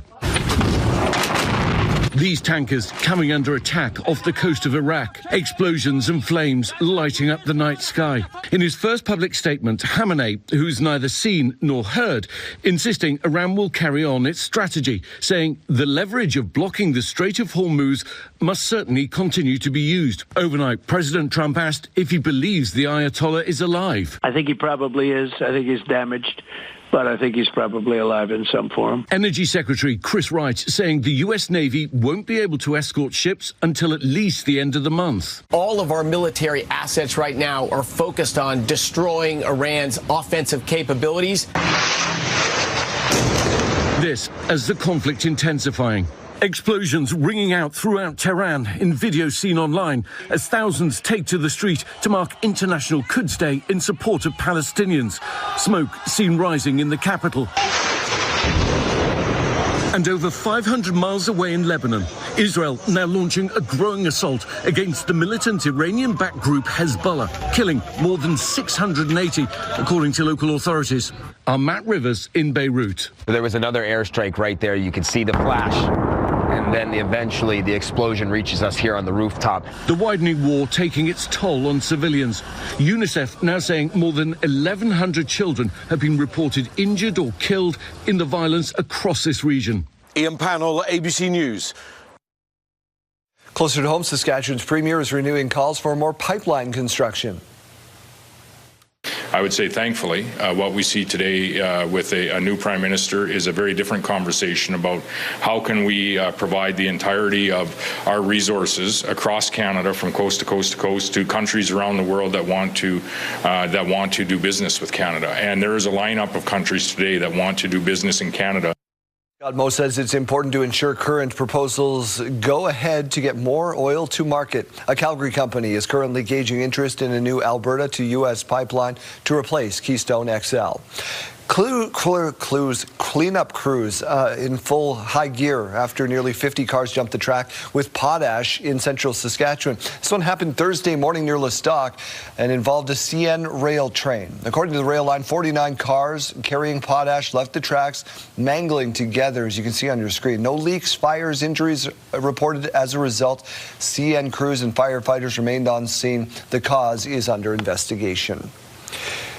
The Saskatchewan Association of Rural Municipalities annual conference has wrapped up in Regina. SARM passing a series of 24 resolutions, many of them calling for policy changes at the provincial or federal level. Those are things that we'll be writing letters to the provincial counterparts and federal counterparts for meetings in the future, their comments and how they can address some of them changes that are requested from our members. Delegates heard directly from the Premier, most of the government cabinet, the opposition leader, and more. A survey from Nanos Research for CTV News found that 43% of Canadians are less likely to travel to the U.S. in 2026 compared to the previous year. 38% of respondents said they don't vacation in the U.S. in general. 14% said they vacation the same, and just 4% said they are less likely to spend more leisure time south of the border. Nanos expects Canadian tourism will benefit in 2026 with an uptick in domestic vacations. It was a beautiful day yesterday for net fishing at the Capel Valley. A Saskatchewan First Nation took a group of children out on the ice to learn about their heritage. Regina was there. 2 years ago, a new tradition was born. Zagime Ashinabek First Nations been inviting nearby communities to participate in net fishing on the frozen Crooked Lake. Today is a wonderful day, and we are out here on the lake. It's very cold and chilly today, so most people are actually pulling the net out. On Monday, adult band members floated a 100-yard net under the ice. Today we have our nation, Zagame, Anishinaabe First Nation, and then we have Kakwishtahoe First Nation that showed up, and we do have some schools from Yorkton that showed up as well with students. About 100 people, a significant growth since Jonathan began hosting 2 years ago. I'm hoping that someday that the little ones here, the children, are going to continue it on and they'll pick up this more of a hands-on training kind of thing, hands-on teaching for them. So. But there's a deeper lesson to learn on the ice. It's just connecting and grounding with nature. Being First Nation, we have grown up in the past, and we're trying to bring that because it was taken away from us. The children were very receptive of the teachings, asking questions and untangling the freshly caught fish. It makes me feel so good, being around children. It just brings my heart and uplifts my spirit, and to see the community coming together, being unified. The 40 fish they caught on Wednesday will not only be fried. The skin will be used for art, the heads for soup, and other parts will be used as medicine for expecting mothers. It's been a long winter. Everybody's been in the house, and the weather's starting to warm up, and it's nice days to be getting out and doing something now. So. Enjoying the outdoors, connecting with nature, and learning about their traditions. Regina, CTV News, Crooked Lake. I don't know if you saw in the middle of that story, a young man had the mic. He was given a full weather forecast. He's after your job. I was thinking that too. I was thinking, am I getting replaced? Younger and cheaper. Yeah. In with the new, out with the old. It means my days are numbered. Okay, let's turn our attention now to this weather picture here. It's a beautiful start to the day in the Queen City. If you're waking up with us here, you are starting the day at -11. Some clouds up in the sky and winds fairly calm to start your day, 11 kilometers per hour right now. In Saskatoon, we have been talking about a few flakes this morning. You can still see some of those on the traffic camera here. -11 as well in Saskatoon. Winds coming in at 7 kilometers per hour right now.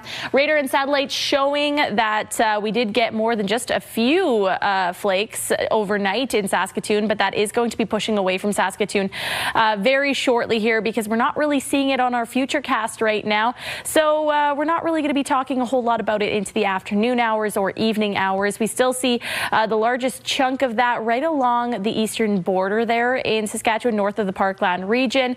Into the afternoon hours, we see it kind of stopping and going, a few of those spots popping up and then disappearing throughout central and southern Saskatchewan. Yorkton, though, about 4:15 p.m., you are likely expecting a few of those flakes as well. And then that will be exiting the province. Into tomorrow morning, we see some more of those flurries popping up in the southwest corner of the province around East End, Cypress there. This is at about 1 p.m., so it is going to continue on into the mid-afternoon. By the end of the day today, Prince Albert will have seen about 2 more centimeters of snow on the ground and about 1 more centimeter of snow expected for areas around Saskatoon, Swift Current, Moose Jaw, Regina, and Yorkton. So just a very light dusting of those flurries today.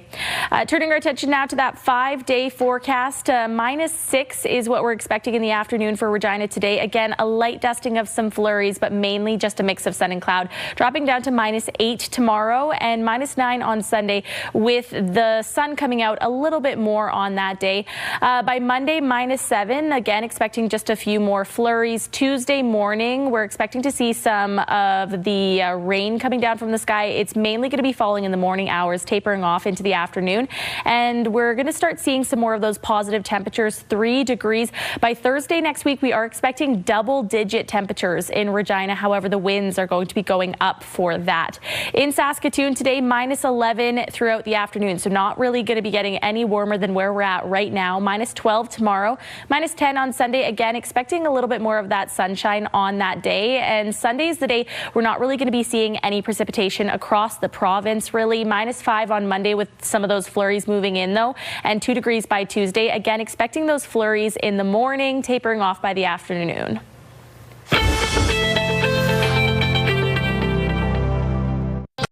Celtic Woman is coming to the Connexus Arts Center in Regina on April 7th, and we want to send you to the show. Online is where you enter at ctvregina.ca for a chance to win a pair of tickets to the show. Canada's Farm Show is nearly upon us, and this year there is a spotlight on mental health at the show.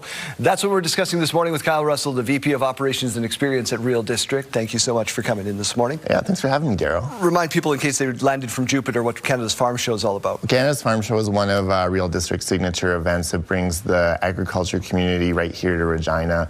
It's a great event. It takes over the city, and it celebrates innovation, new products, and different conversations, and we're really happy to be presenting presenting it with Bungie this year. You mean there's not always big, massive tractors and combines parked in that parking lot? It's usually cars? We wish. We'd love to see it all over the city.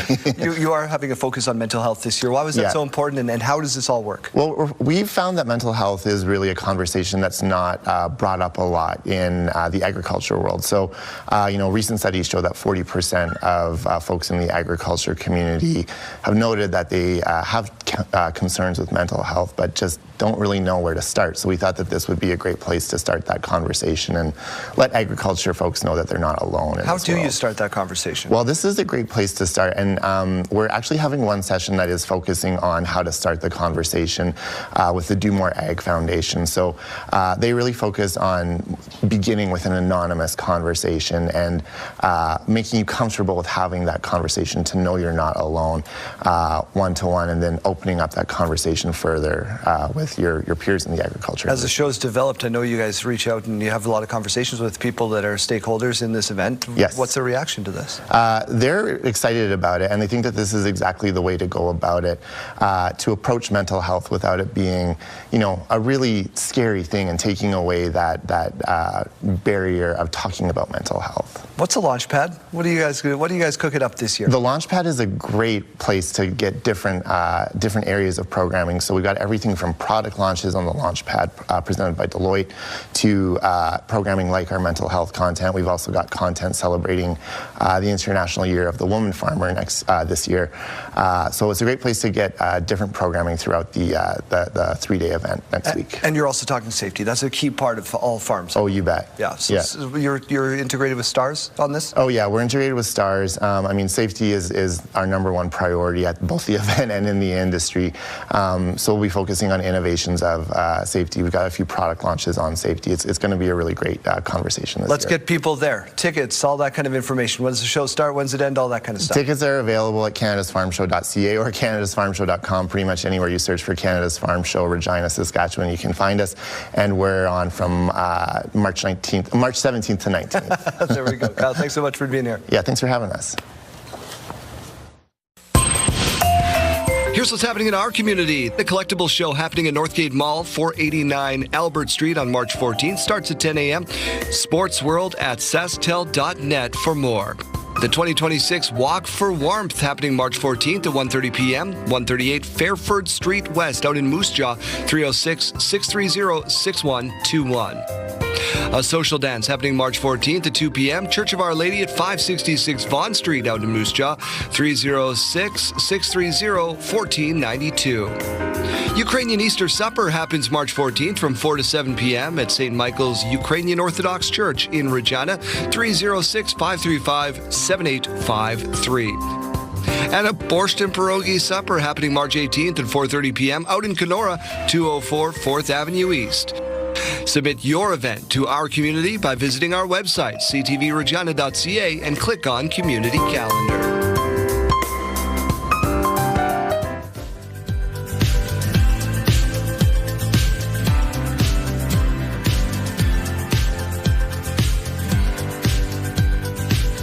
Dreaming of an unforgettable adventure? Indulge in the magic of Hong Kong. Enter for a chance to win a trip for two, courtesy of the Hong Kong Tourism Board. The prize includes round-trip flights on Cathay Pacific, 4 luxurious nights at the Park Lane, Hong Kong, $1,000 spending money, and a 3-day pass granting access to over 20 amazing attractions. Enter online at ctvregina.ca or ctvsaskatoon.ca. Scan the QR code on your screen, and good luck.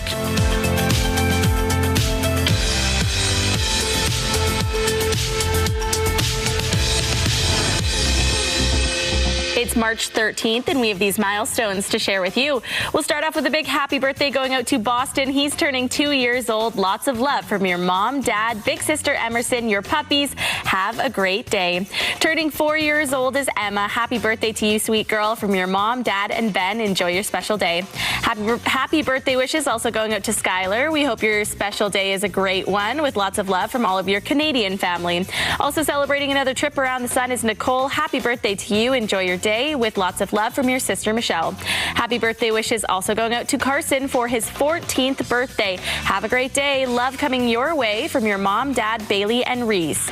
Looking forward to the weekend now. We got this email to wish his wife, Karen, a very happy repeating 29th birthday on Saturday. Have a great day. Your family loves you so much.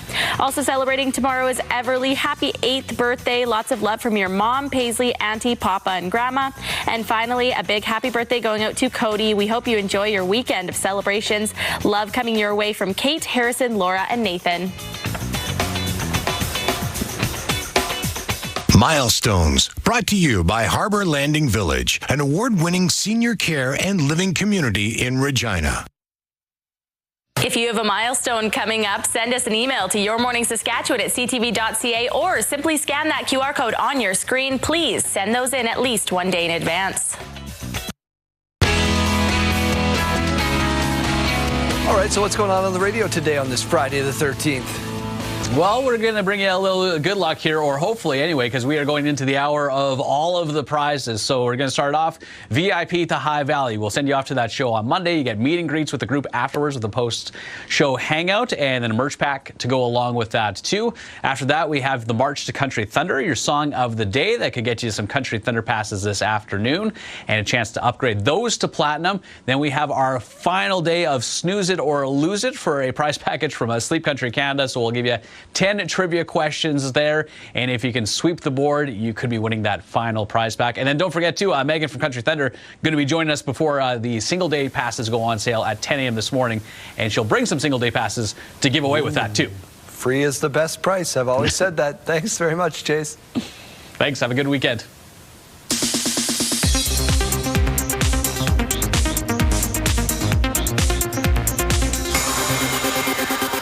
Hello, Jane. Please, have a seat.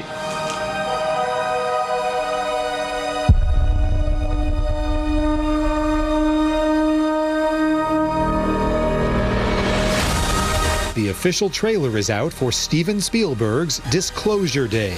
Emily Blunt, Josh O'Connor, Colin Firth, Eve Hewson, and Coleman Domingo star in the First Contact film. Everything will be revealed when Disclosure Day opens in theaters June 12th. I was so lonely. I was really, really lonely. I feel crazy saying this. Outside of here would be crazy, but inside here, where it's safe, yeah. What's crazy about that? Group, The Schopenhauer Effect, blurs the line between performance and reality. Actors play group therapy participants alongside a real-life psychoanalyst, with most of the dialogue improvised and actors told to respond differently than expected. The film is in theaters today. In Hollywood, I'm David Daniel.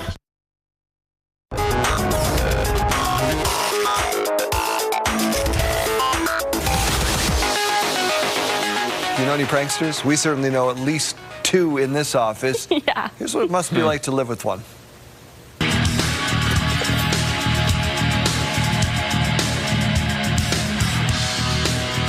First of all, destroyed the mattress. You got to have a backup. But secondly, what? What? This might be one of the most expensive pranks I have seen. Because it's going to cost you a divorce attorney. Yeah, that too. Not just because the mattress is so expensive. All right, this next video is not a prank, but it's still hilarious.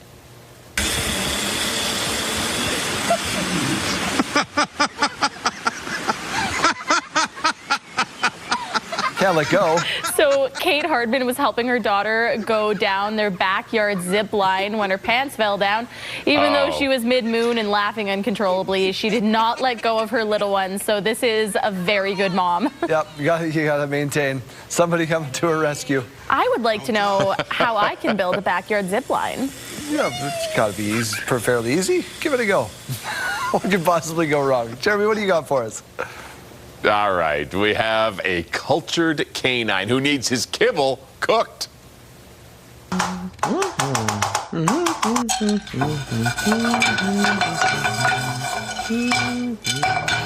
Oh, man. Yeah, this golden, his named Clifford, he will not eat unless his owner pretends to cut up the food, saute it, and put it in the microwave, then season it. It has to be done exactly in this order, apparently. And the pup needs to supervise the whole process, and then he will dine.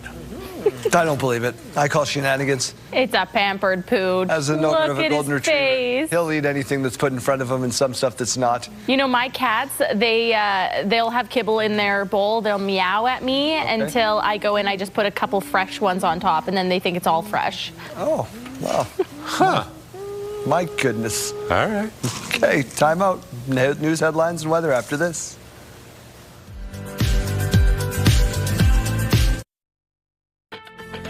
It's Friday the 13th of March.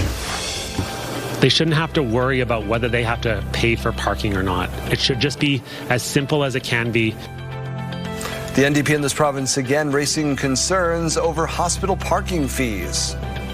It's unfortunate because we don't hear it very often. And then to have two, like right back to back sort of thing. All roads open in Saskatoon after a second overpass hit inside a week. Through the hole. Yeah, you got that. Now here we go. Coming across. Oh, he's got it underneath. Magic. After 3 seasons together, Magic Mike McEwen's Nutana rink parting ways. Stay with us, Saskatchewan. Your morning starts right now.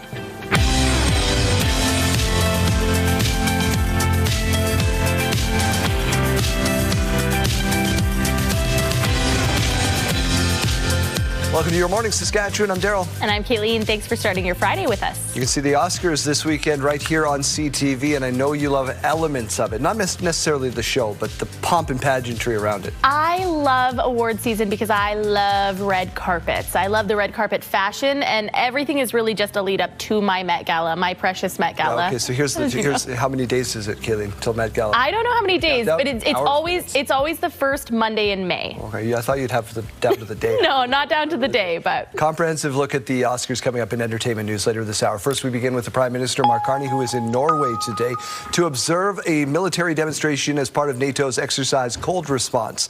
This year, about 25,000 troops from 14 nations are taking part in the exercise aimed at enhancing NATO's Arctic military capabilities.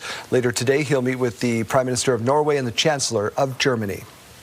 We're taking full responsibility for defending our sovereignty, and we are unleashing a range of new economic opportunities.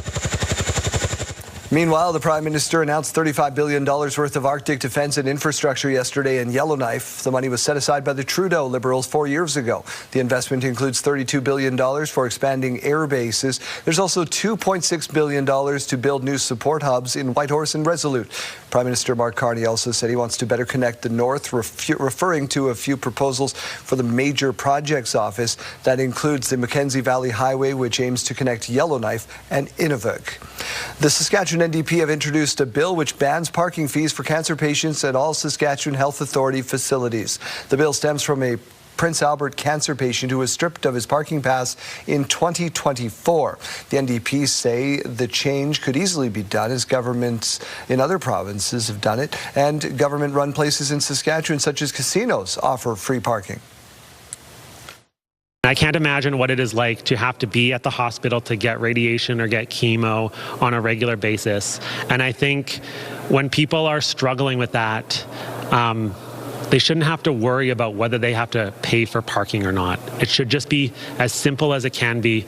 So you get in, you get your treatment, you work on getting healthy. That should be what it's about. Government of Saskatchewan responded to the bill, saying the policy is probably going to stay as is. Changes to provincial law allowing tailgating at Rider games got the go-ahead. The Tailgating Act, as it's called, received royal assent in the legislature. Means once some regulatory rules are met, then they can tailgate at the stadium just in time for football season.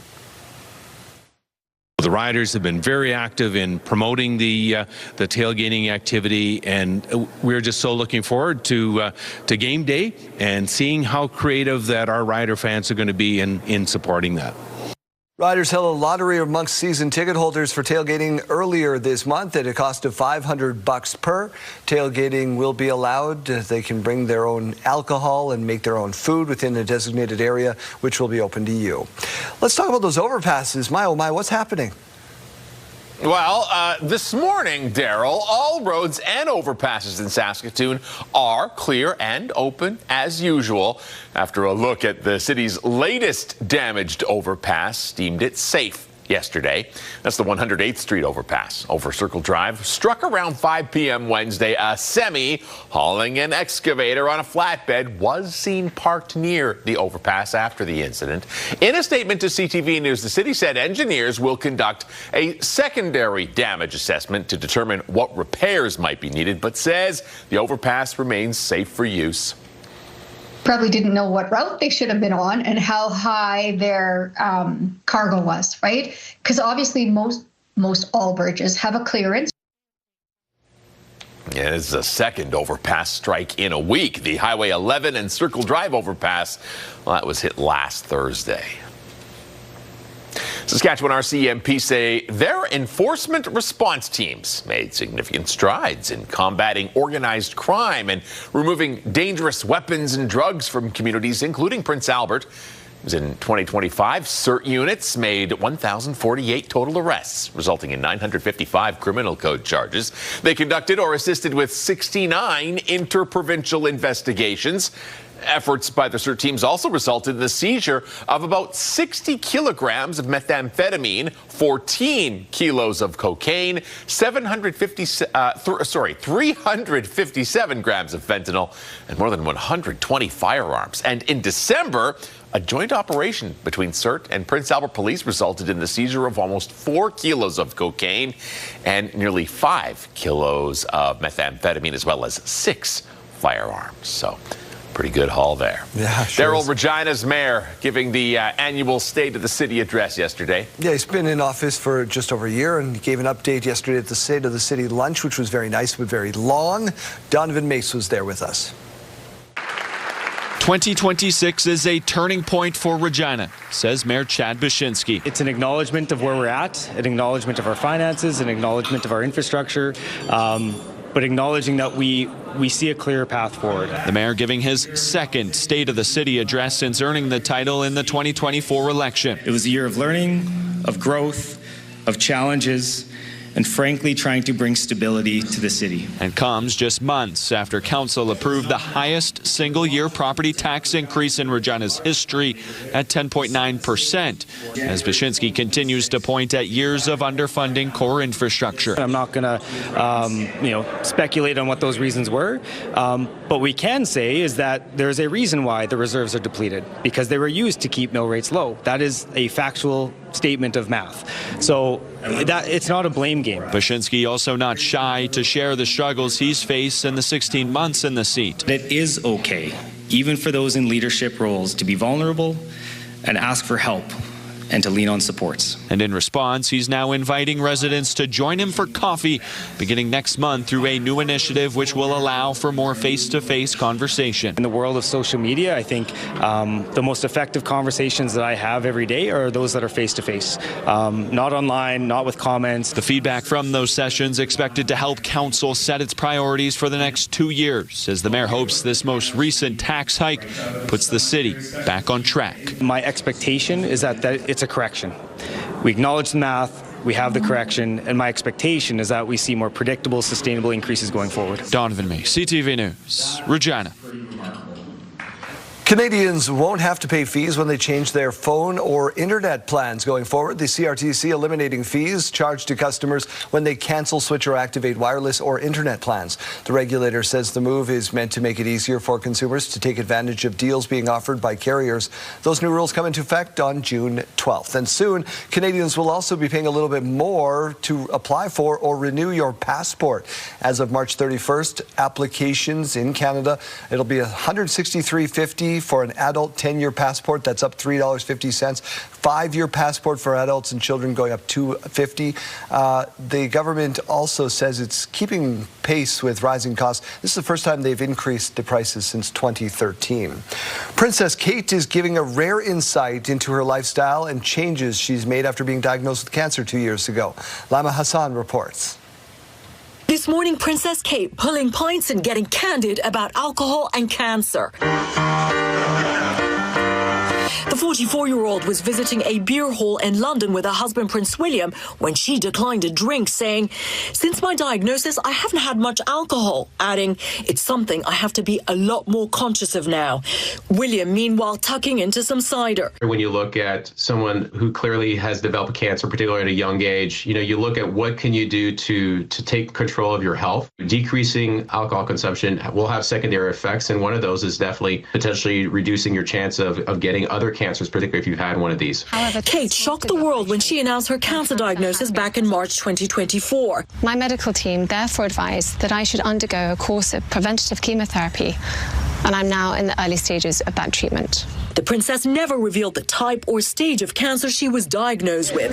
In January last year, she announced she was in remission and then gradually returned to royal duties. It was interesting to hear from her that she is avoiding alcohol. And I think it's an example of how things have really changed for her since her diagnosis. She said previously that she has a whole new perspective. Her focus is on her continued health and well-being. And she's spoken about finding a new normal.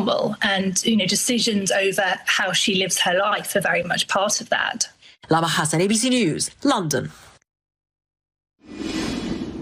State of the City yesterday was awesome. You should have come there. We all got gum that said, "I love Regina Day." Oh, fun. Well, where was my invite?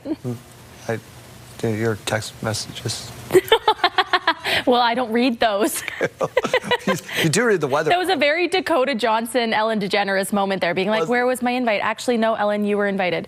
Okay. I get to be Ellen in this scenario. Turn our attention to the weather picture. Hot and cold spots in the province and in the country today. The cold spot still in Saskatchewan. So we're seeing Key Lake at minus 42.8 this morning. So that's the cold spot in the whole country right now. Val Marie is Saskatchewan's hot spot, minus 5.4. And the Canadian hot spot, how ironic is that? Winterland, Newfoundland and Labrador, 11.2 degrees. Current temperatures across the province, as we just mentioned, very cold. Up north, minus 39 in Stony Rapids, minus 22 in La Ronge, minus 16 in Prince Albert, and minus 19 in Hudson Bay. Down towards the south, we're seeing less of that blue color, so definitely a colder start to the day. Minus 13 in Swift Current, minus 11 in Weyburn, and minus 13 in Estevan. Later on into the afternoon, we are going to be seeing cooler temperatures below the seasonal average. Minus 12 is what that means for Prince Albert, minus 11 in Saskatoon, minus 7 with that cloud cover this afternoon for Yorkton, minus 4 for Moose Jaw, minus 4 for Weyburn, and minus 5 for Estevan. Take a look at that icon near Swift Current, though. That is the fog icon, so minus 6 this afternoon, but the fog could be coming and going throughout your day. Plan your driving accordingly. Now, we are talking about the system that we saw overnight. It's starting to dissipate. It's breaking up. It's moved into Winnipeg, but again, it's starting to disappear on there. Throughout the afternoon hours, though, it kind of comes and goes. We see a few spots popping up and then disappearing throughout central and southern Saskatchewan. So although it's not one large system bringing any sort of flurries, it is just going to be a small accumulation of flurries for areas around Regina, Yorkton into the later parts of the afternoon hours. And then we're talking about some more flurries popping up on the screen tomorrow morning, continuing on into the mid-afternoon in the southwest corner of the province. Let's turn our attention now to the 7-day forecast. By the end of the 7-day forecast, temperatures are looking really good, but we have to get through a cooler weekend to get there. Minus 8 tomorrow for Regina, minus 9 on Sunday, minus 7 on Monday, some flurries on the way, and then rain by Tuesday as the temperatures warm up into those positives. 3 degrees on Tuesday, 9 degrees on Wednesday, and 14 by Thursday. However, we are expecting the winds to be gusting up to about 60 kilometers per hour on that day. Minus 12 tomorrow in Saskatoon, minus 10 on Sunday, some flurries on the way for Monday, up to 2 degrees though on Tuesday. That precipitation is going to be falling in the morning, tapering off for your afternoon.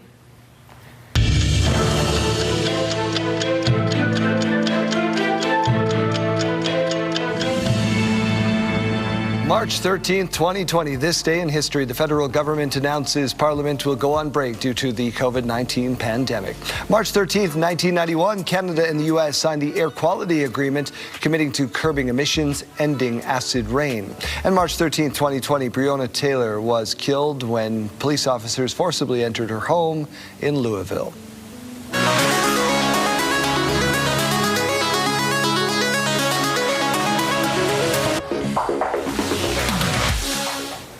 A new study has found raccoons are not always motivated by food. Researchers from UBC found that while raccoons can often outsmart latches meant to keep them out of garbage bins, they may be solving those puzzles for entertainment. Even when there's no food inside. The behavior is described as information foraging. So they are learning, they are getting smarter. They will one day overtake us. These poor fellas are living a cliche right now. Yeah. Okay, little trash pandas. I love this. So now I just want to leave out little puzzles, little locks for the raccoons and see if they can solve them. I think that'd be the coolest. Do not invite them in. Do not They're so invite cute, them though. in. It would be the coolest. Yeah, they won't leave. Question of the day. We were talking about Friday the 13th and your superstitions. What have we got on the big board there? Yeah, a few more answers that have come in since last hour. We had Sheena saying, I don't walk under ladders. I also knock on wood a lot. And we do that a few times here. Yeah, well, I mean, like these tables here in studio, I don't think they're wood, but we try to knock on them sometimes. Side tables kind of are. Yeah. Ronald saying, never pet a black cat against the grain. I've heard never let a black cat cross your path. I've never heard of the against the grain one. Yeah, the side tables are kind of particle board.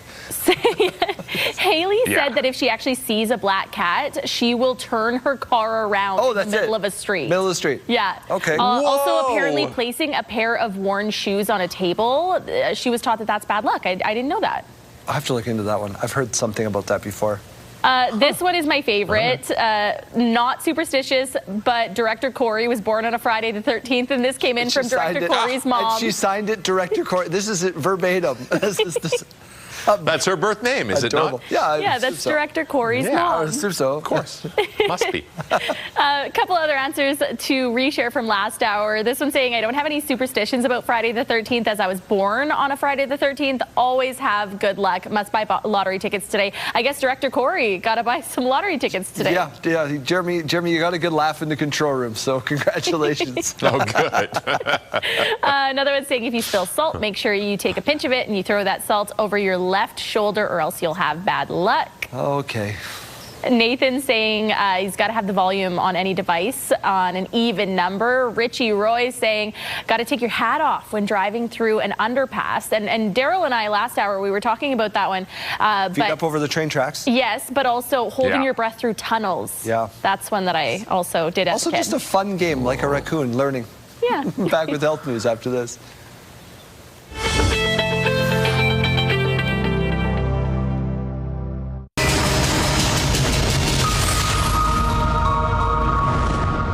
A conference at the University of Regina this week is exploring the impact and potential of artificial intelligence. So I'm joined now by Brett Waytuck from the U of R. Good morning, sir. Good morning. So this conference is called AI Futures. So I guess, are you looking ahead, the future? What is this conference hoping to accomplish in the field this week? Absolutely. So as we know, AI is starting to impact all aspects of all of our lives. And so what we decided to do was get together with people from across the campus and throughout the community just to talk about what is the future that we want to see with AI. If we don't define it for ourselves, somebody else will. So it was really an attempt to sort of start conversations that will carry on through the next couple of years about where we want to be at the end of that day. All right, yeah, preparation is the way to go. So the conference wraps up today, but started Wednesday. So what has been touched on so far? Right. So our first day was really an experiential day. People could come in, both from the public and from the university community, so students and faculty members, get to play with some different AI tools, see what they could do, think about how they might be able to use those as they move forward. Yesterday, we talked about AI in the university. So we had people from across the country who joined us to talk about how they're using AI in their research, how they're using AI in teaching, looking at some of the challenges that creates, but also looking at what some of the real opportunities are. And then finally today, we're looking at AI and the broader community. So we have, for example, Ross Pambram from Alberta to talk about AI and Indigenous worldviews. We have a panel on generative AI and the law. We'll be talking about AI literacy, and then finally wrapping up with a conversation about Gen AI, disinformation, ethics, and geopolitical landscapes. So a really exciting day, and we're hoping that a lot of people from Regina and the surrounding areas come and join us today. Yeah, so today, AI in society, as you said, and these are impacts AI could and will have on us in our way of life. Some big, weighty, time-sensitive issues where I think a lot of people, so far, interaction with AI has been fun and maybe creative, but there are some real issues at play here, huh? There absolutely are, and that's why we wanted to have this conversation, so we can look at both sides, understand where the positives are, understand where the real challenges are, and then hopefully chart a course in between that supports us moving forward, but also takes into account all of those challenges that we see. Okay, what do you hope comes from this? What's next? Do you take everything you've learned this week and all the networking you've done, or where will you go with this? So it's not so much for where the library will go with this, but where everybody who's come will go with this. So what really this was intended to do was to start conversations, to spark ideas, to have people getting together and having conversations. And what we're really looking forward to and hoping for is that events like this will continue to pop up at the university and through the community, and that we will have created the spark that led to that. Yeah, I think many people looking for a little bit of information and an opportunity to learn a little bit about AI. So the full itinerary and details on how to attend at library.uregina.ca. Open to anyone, as you said. Brett Waytuck, Dean of U of R Libraries and Archives, thank you for your time this morning. Thank you very much.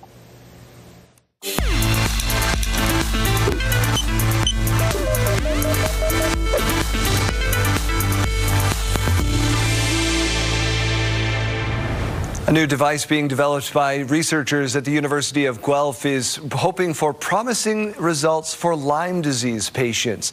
They are called biosensors. Pauline Chan with more. Diagnosing Lyme disease has been a challenge for decades. It's easy if you spot the telltale bullseye rash in the earliest stages of infection, but others will have to rely on a two-tier diagnostic test after other illnesses have been ruled out. What that basically means is that it's looking at the patient's immune response for evidence that it's seen the pathogen. So it doesn't detect the Lyme bacteria, only whether your immune system has ever reacted to it. If the bacteria has not been in your system long enough for an immune response, you'll get a false negative. And if you had Lyme long ago, but then had another more recent infection, the test is also useless. But a new device, known for now as the Lyme biosensor, promises to revolutionize Lyme testing by looking for the bacterium itself. We see it as finding a needle in a haystack. It's hiding. And so there's typically not enough material to trigger a positive on these biochemical or molecular assays. So that's why we've been stuck in this immunological model of testing for Lyme disease. It only takes a fraction of a drop of blood for their test. So that blood goes on a specially prepared surface. That surface, scientific term for that surface is called semiconductor. The semiconductor, like those used in electronic devices, is extremely sensitive, enough to detect the Lyme disease-causing bacteria, Borrelia burgdorferi. The sensor is the product of an absolutely brilliant platform. The biosensing device itself was developed by Dr. Gil Shalev at Ben-Gurion University. I have a tremendous sense of optimism with this test. We want people to know that we believe it's possible for this type of intervention to come to market eventually and to make a big difference in the lives of Canadians. It is still under development at the University of Guelph, but eventually they hope to have small biosensors widely available at hospitals and doctors' clinics. Pauline Chan, CTV News. Health Report, brought to you in part by SEIU West, Saskatchewan's first healthcare union. The Saskatchewan Debate Championships are happening in Saskatoon this weekend. We're getting a preview with our master debater, Mike Siona. One more time here this morning with Ibrahim Hamada and Muiz Rafiki.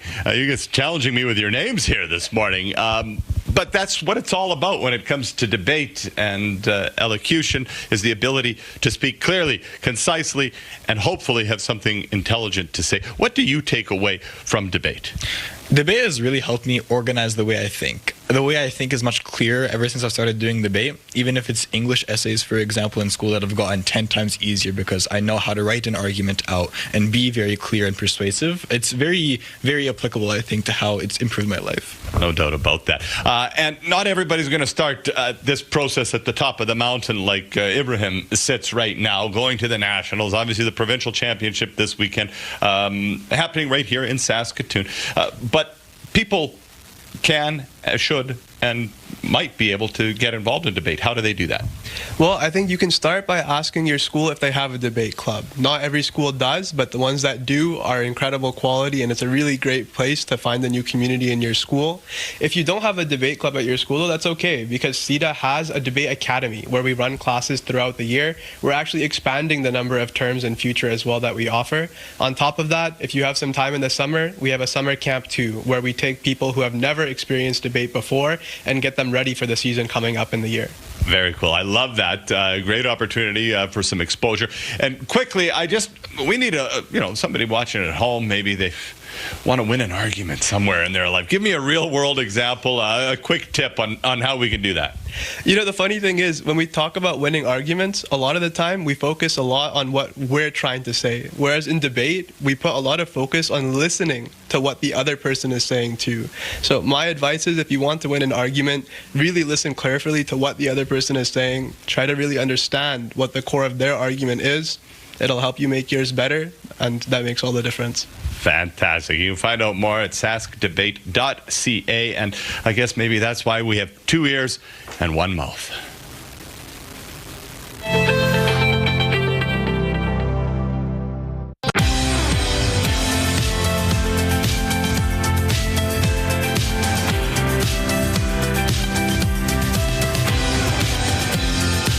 Time to say welcome to Your Morning. It is 8:30. The U.S. military says a refueling aircraft supporting the operation against Iran crashed in western Iraq. 4 of the 6 crew members on board were killed.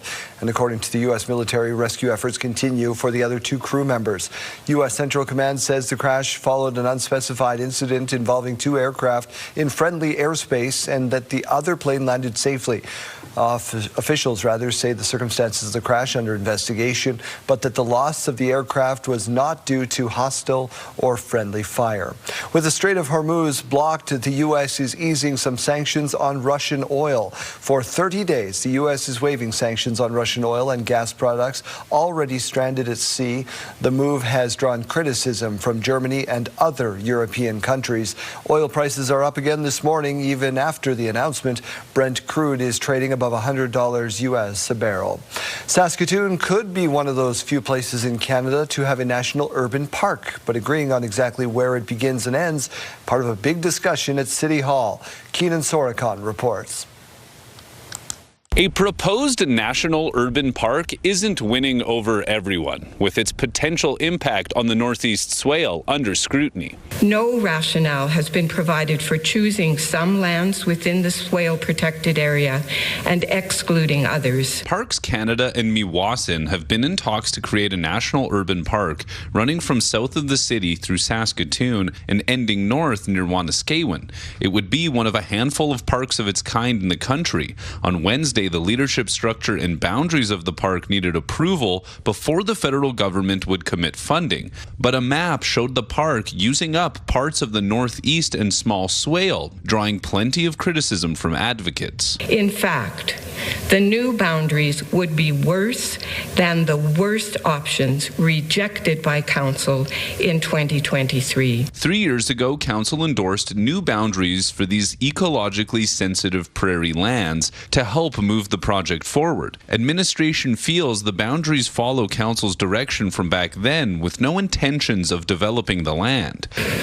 We're going to use them in the way Mother Nature gave them to us. And with the park very close to being fully funded, redrawing the boundaries could upend everything. And would require consultation to restart with the parties to, and would potentially put our funding in jeopardy for the Parks Canada program for national urban parks. Council ultimately passed the recommendations from administration with a commitment to keep engaging with the public about the park. Savage and others are thrilled to have a national park in the area, but not if it harms the swales. Broad strokes, there is no conflict. The swale currently has trails going through it. As the project moves ahead, we'll have to wait until next year to find out exactly which boundaries were established. Keenan Sorakan, CTV News, Saskatoon.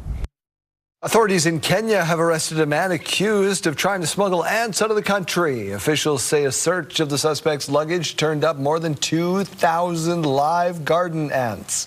They were packed in test tubes and toilet paper rolls, not his pants, which would have been more apropos. One Saskatchewan Paralympic athlete's success is making waves in her hometown of Prince Albert. Jasmine Peltier reports.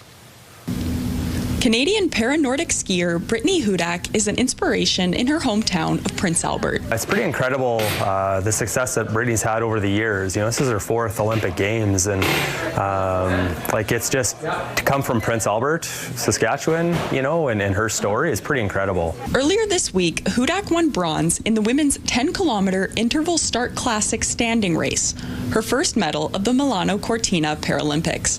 Local Nordic skiers say that Hudak's success on an international stage helps draw positive attention to the sport. I was actually skiing with my daughter out at Little Red during the COVID years, and she was home skiing, and she's stopped to talk on the trails, and just very energetic and happy to talk about skiing and her how she's been and how she's been doing, and when you have a good ambassador of the sport, it goes a long way.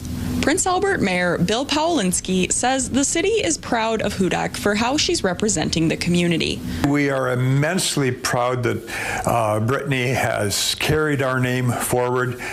She has carried her legend and her legacy as a top-performing athlete.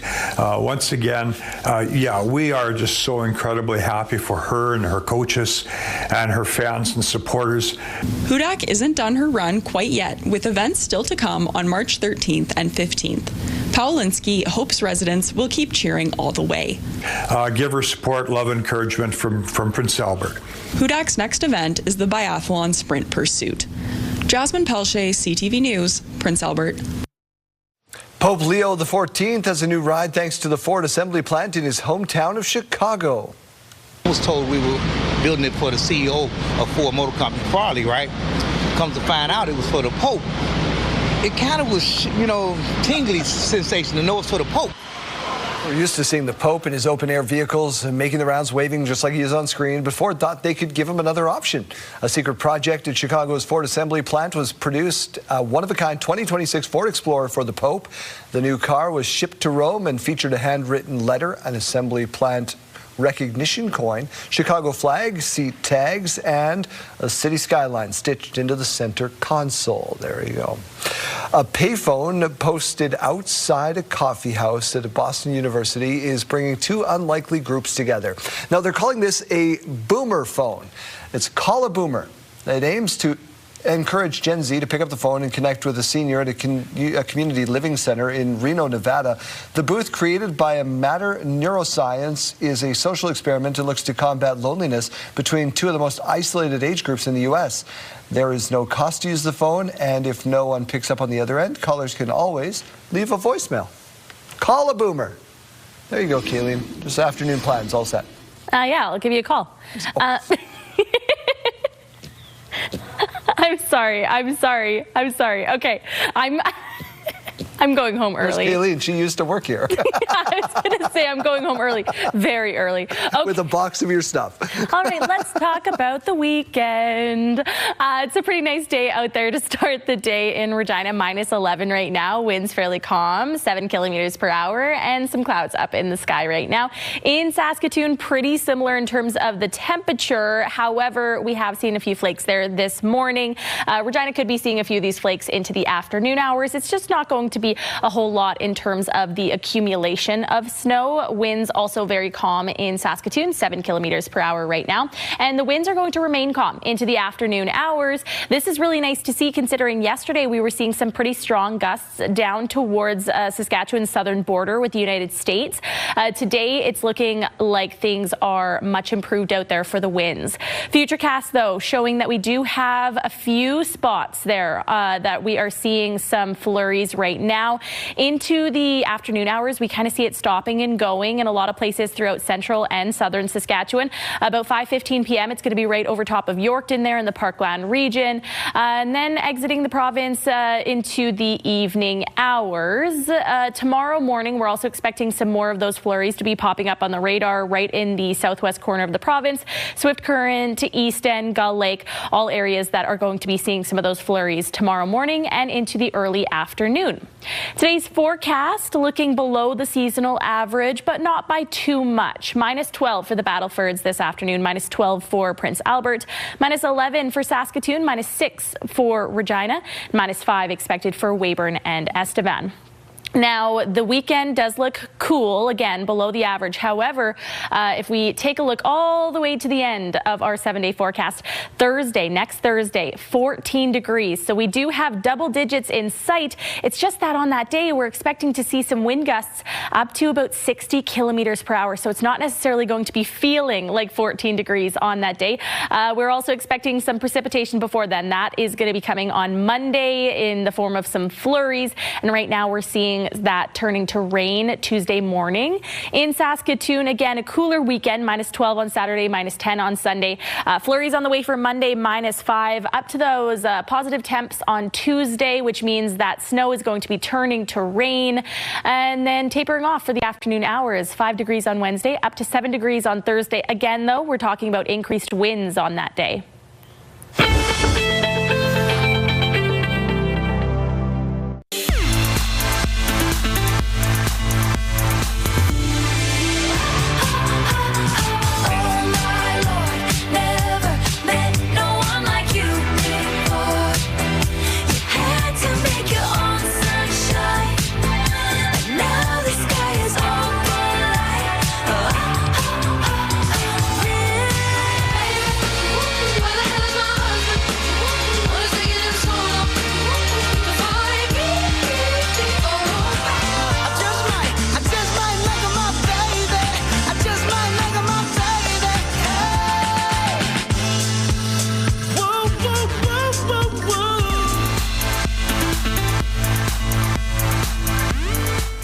It is a brand new cultural movement that is bringing some old hobbies back full circle.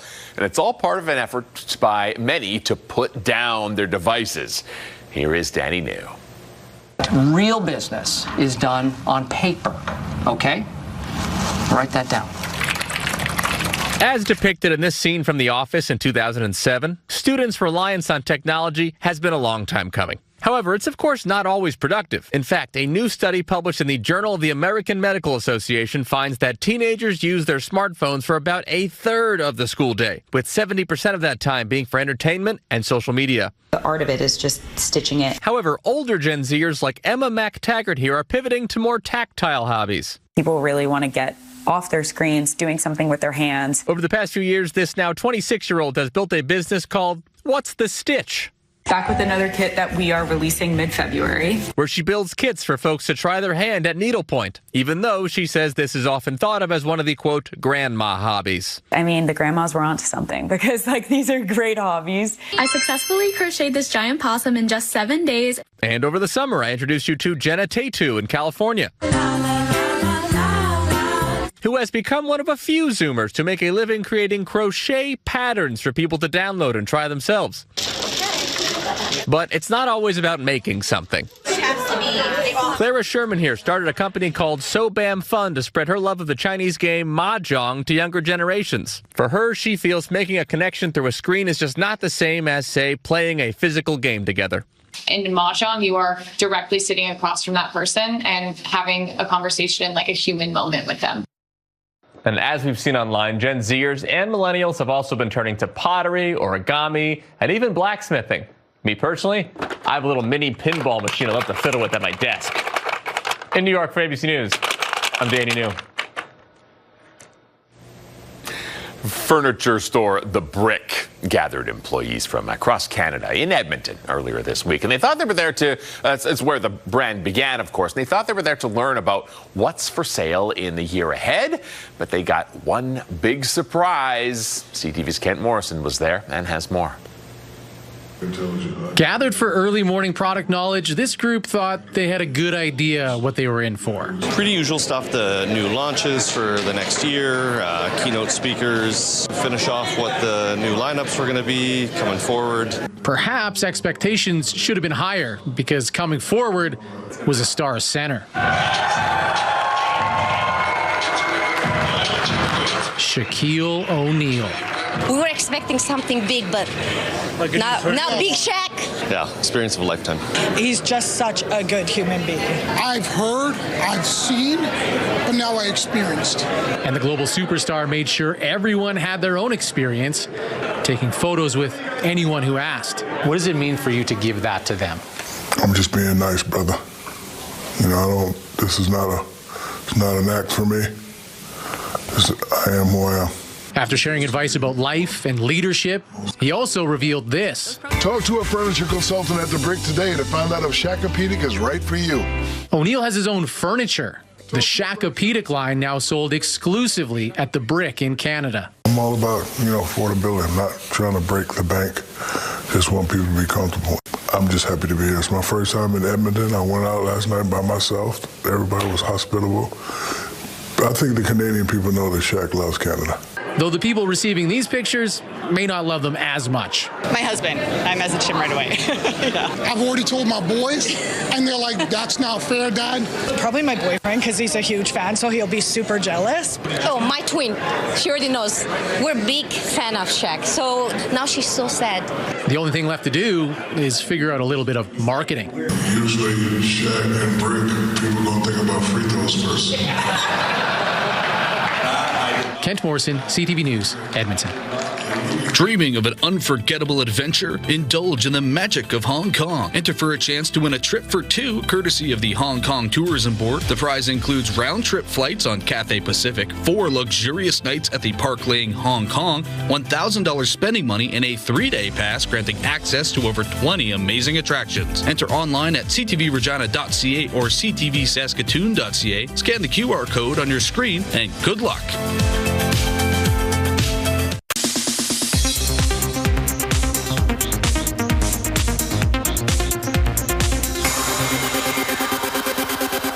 Well, the Oscars are happening in 2 days at the Dolby Theatre in Hollywood, and you can see it right here on CTV, of course. Chris Connolly has a preview.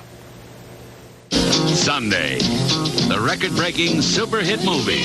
That's the voice of the late Ernie Anderson, beloved ABC announcer. On the Love Boat. And the father of writer-director Paul Thomas Anderson. This is an announcement of revolution. Whose meeting this moment one battle after another is now favored in Best Picture. Up for Oscar glory, just as writer-director Ryan Coogler and Sinners will be. On a night as uncertain and suspenseful as any in Academy Award history. I'll be seeing you very soon. Will One Battle also bring Sean Penn his third Oscar for supporting actor. Blues. It wasn't forced on us like that religion. Sinners' 73-year-old Delroy Lindo's nomination put a jolt into this category, where the pick had been 74-year-old Stellan Skarsgård from Norway's Sentimental Value. Now it might be Penn for the hat trick. Supporting actress as the fire and ice of the electrifying Tiana Taylor in One Battle After Another. You want your power over me the same reason you want your power over the world? While Amy Madigan's second Oscar nom, 40 years after her first, is for Weapons. Oh, no, it's not serious. Nothing terminal. It's just a touch of consumption. Playing a horror villain that's inspired memes and Halloweens. It's an offbeat but potent candidacy. For all that war and whatever the hell he been doing in Chicago. And don't count out sinners Wamni Masaku, British Academy voters, and there are a lot of them, know her as a proven award winner. Who will win? I shall, of course. Of course you shall. Expect Ireland's Jessie Buckley to win Best Actress for Hamnet, her character's grief at the loss of a child transforming into wonder, a portrayal of the unexpected ways art can heal the heartbroken. I was a ghost, I was alone. And K-pop Demon Hunters looks to be golden in both Best Song and Animated Feature. Best Actor. Woo! Oscars already loved One Battles Leo in the past. This is you? Yeah, the chosen one. It's a nice picture, right? So a revved up Timothée Chalamet looked to be a lock for Marty Supreme, which runs on his high-octane jet fuel. But Brazil's Wagner Moura brings to The Secret Agent the cool charisma of an old-school movie star. What'll you have? Character actor or leading man? You boys twins? Nah, we cousins. Hey, why choose one when you can have both? Because that's Sinner's Michael B. Jordan as the twins Smoke and Stack, an acting tour de force from the now 39-year-old who began his career while still in high school on All My Children. A chance for victory and a full circle moment on ABC. Chris Connolly, ABC News, Los Angeles.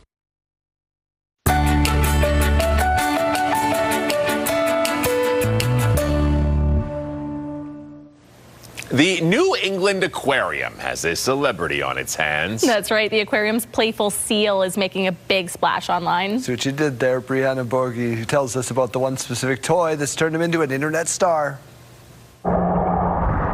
He's a very chill dude in comparison to some of our other animals. Reggae the seal is chill, he's relaxed, and he's going viral for how much he loves his rubber duckies. We've all, I'm sure, had a rubber ducky at some point in our life. And so showing that Reggae here enjoys his duckies just as much and enjoys interacting with them and they're part of his everyday training process is just really relatable.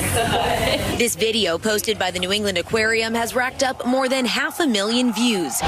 Serena Weirman has been part of Reggae's team for 6 years. She says his rubber duckies are an important part of his cognitive training, specifically for what's called the find it behavior. So it's a really great way to get him utilizing his natural searching behaviors that he would use out in the oceans. If he has the ducks out, he tends to gravitate towards the ducks, which is a really great way that shows he's engaged in that training, enjoys what he is doing. He can do fun things like salute, but a lot of the cooperative behaviors he's learned actually help him participate in his own health care. He's trained for things like voluntary blood draws, ultrasounds, x-rays, and even eye ultrasounds too. Reggae may be considered geriatric, but he loves being pet. We're gonna go with the squid. Eating 3 times a day. You ready, Reggae? Down the hatch. And of course, giving lots of kisses. Want to give her another kiss? Good job, buddy. Rubber ducky does make bath time more fun. That's true. So that does make the most sense. That does make the most sense. Let's get to our last sidebar for this Friday.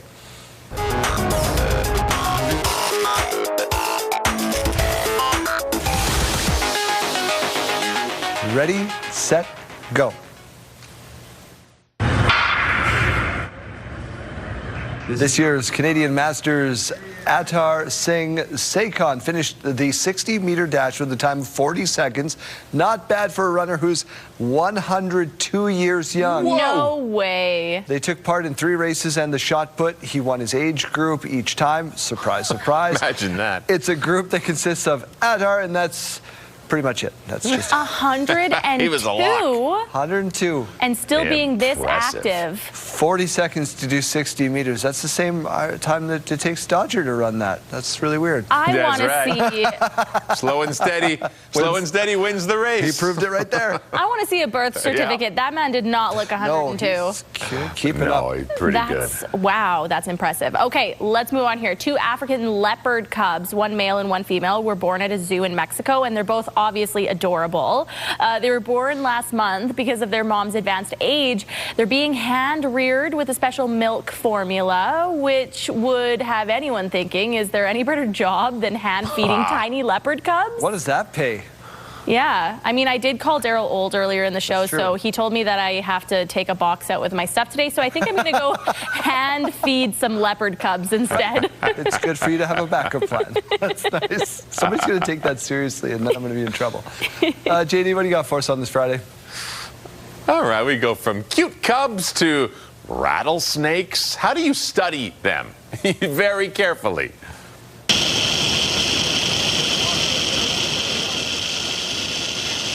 Oh, okay. So it's a robot?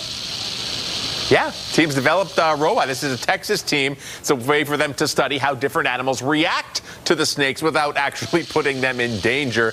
Apparently, the animals react more strongly when the rattle sounds. Imagine that. Well, we'll see you next week. Here's a look at some of the fine folk that make this show possible.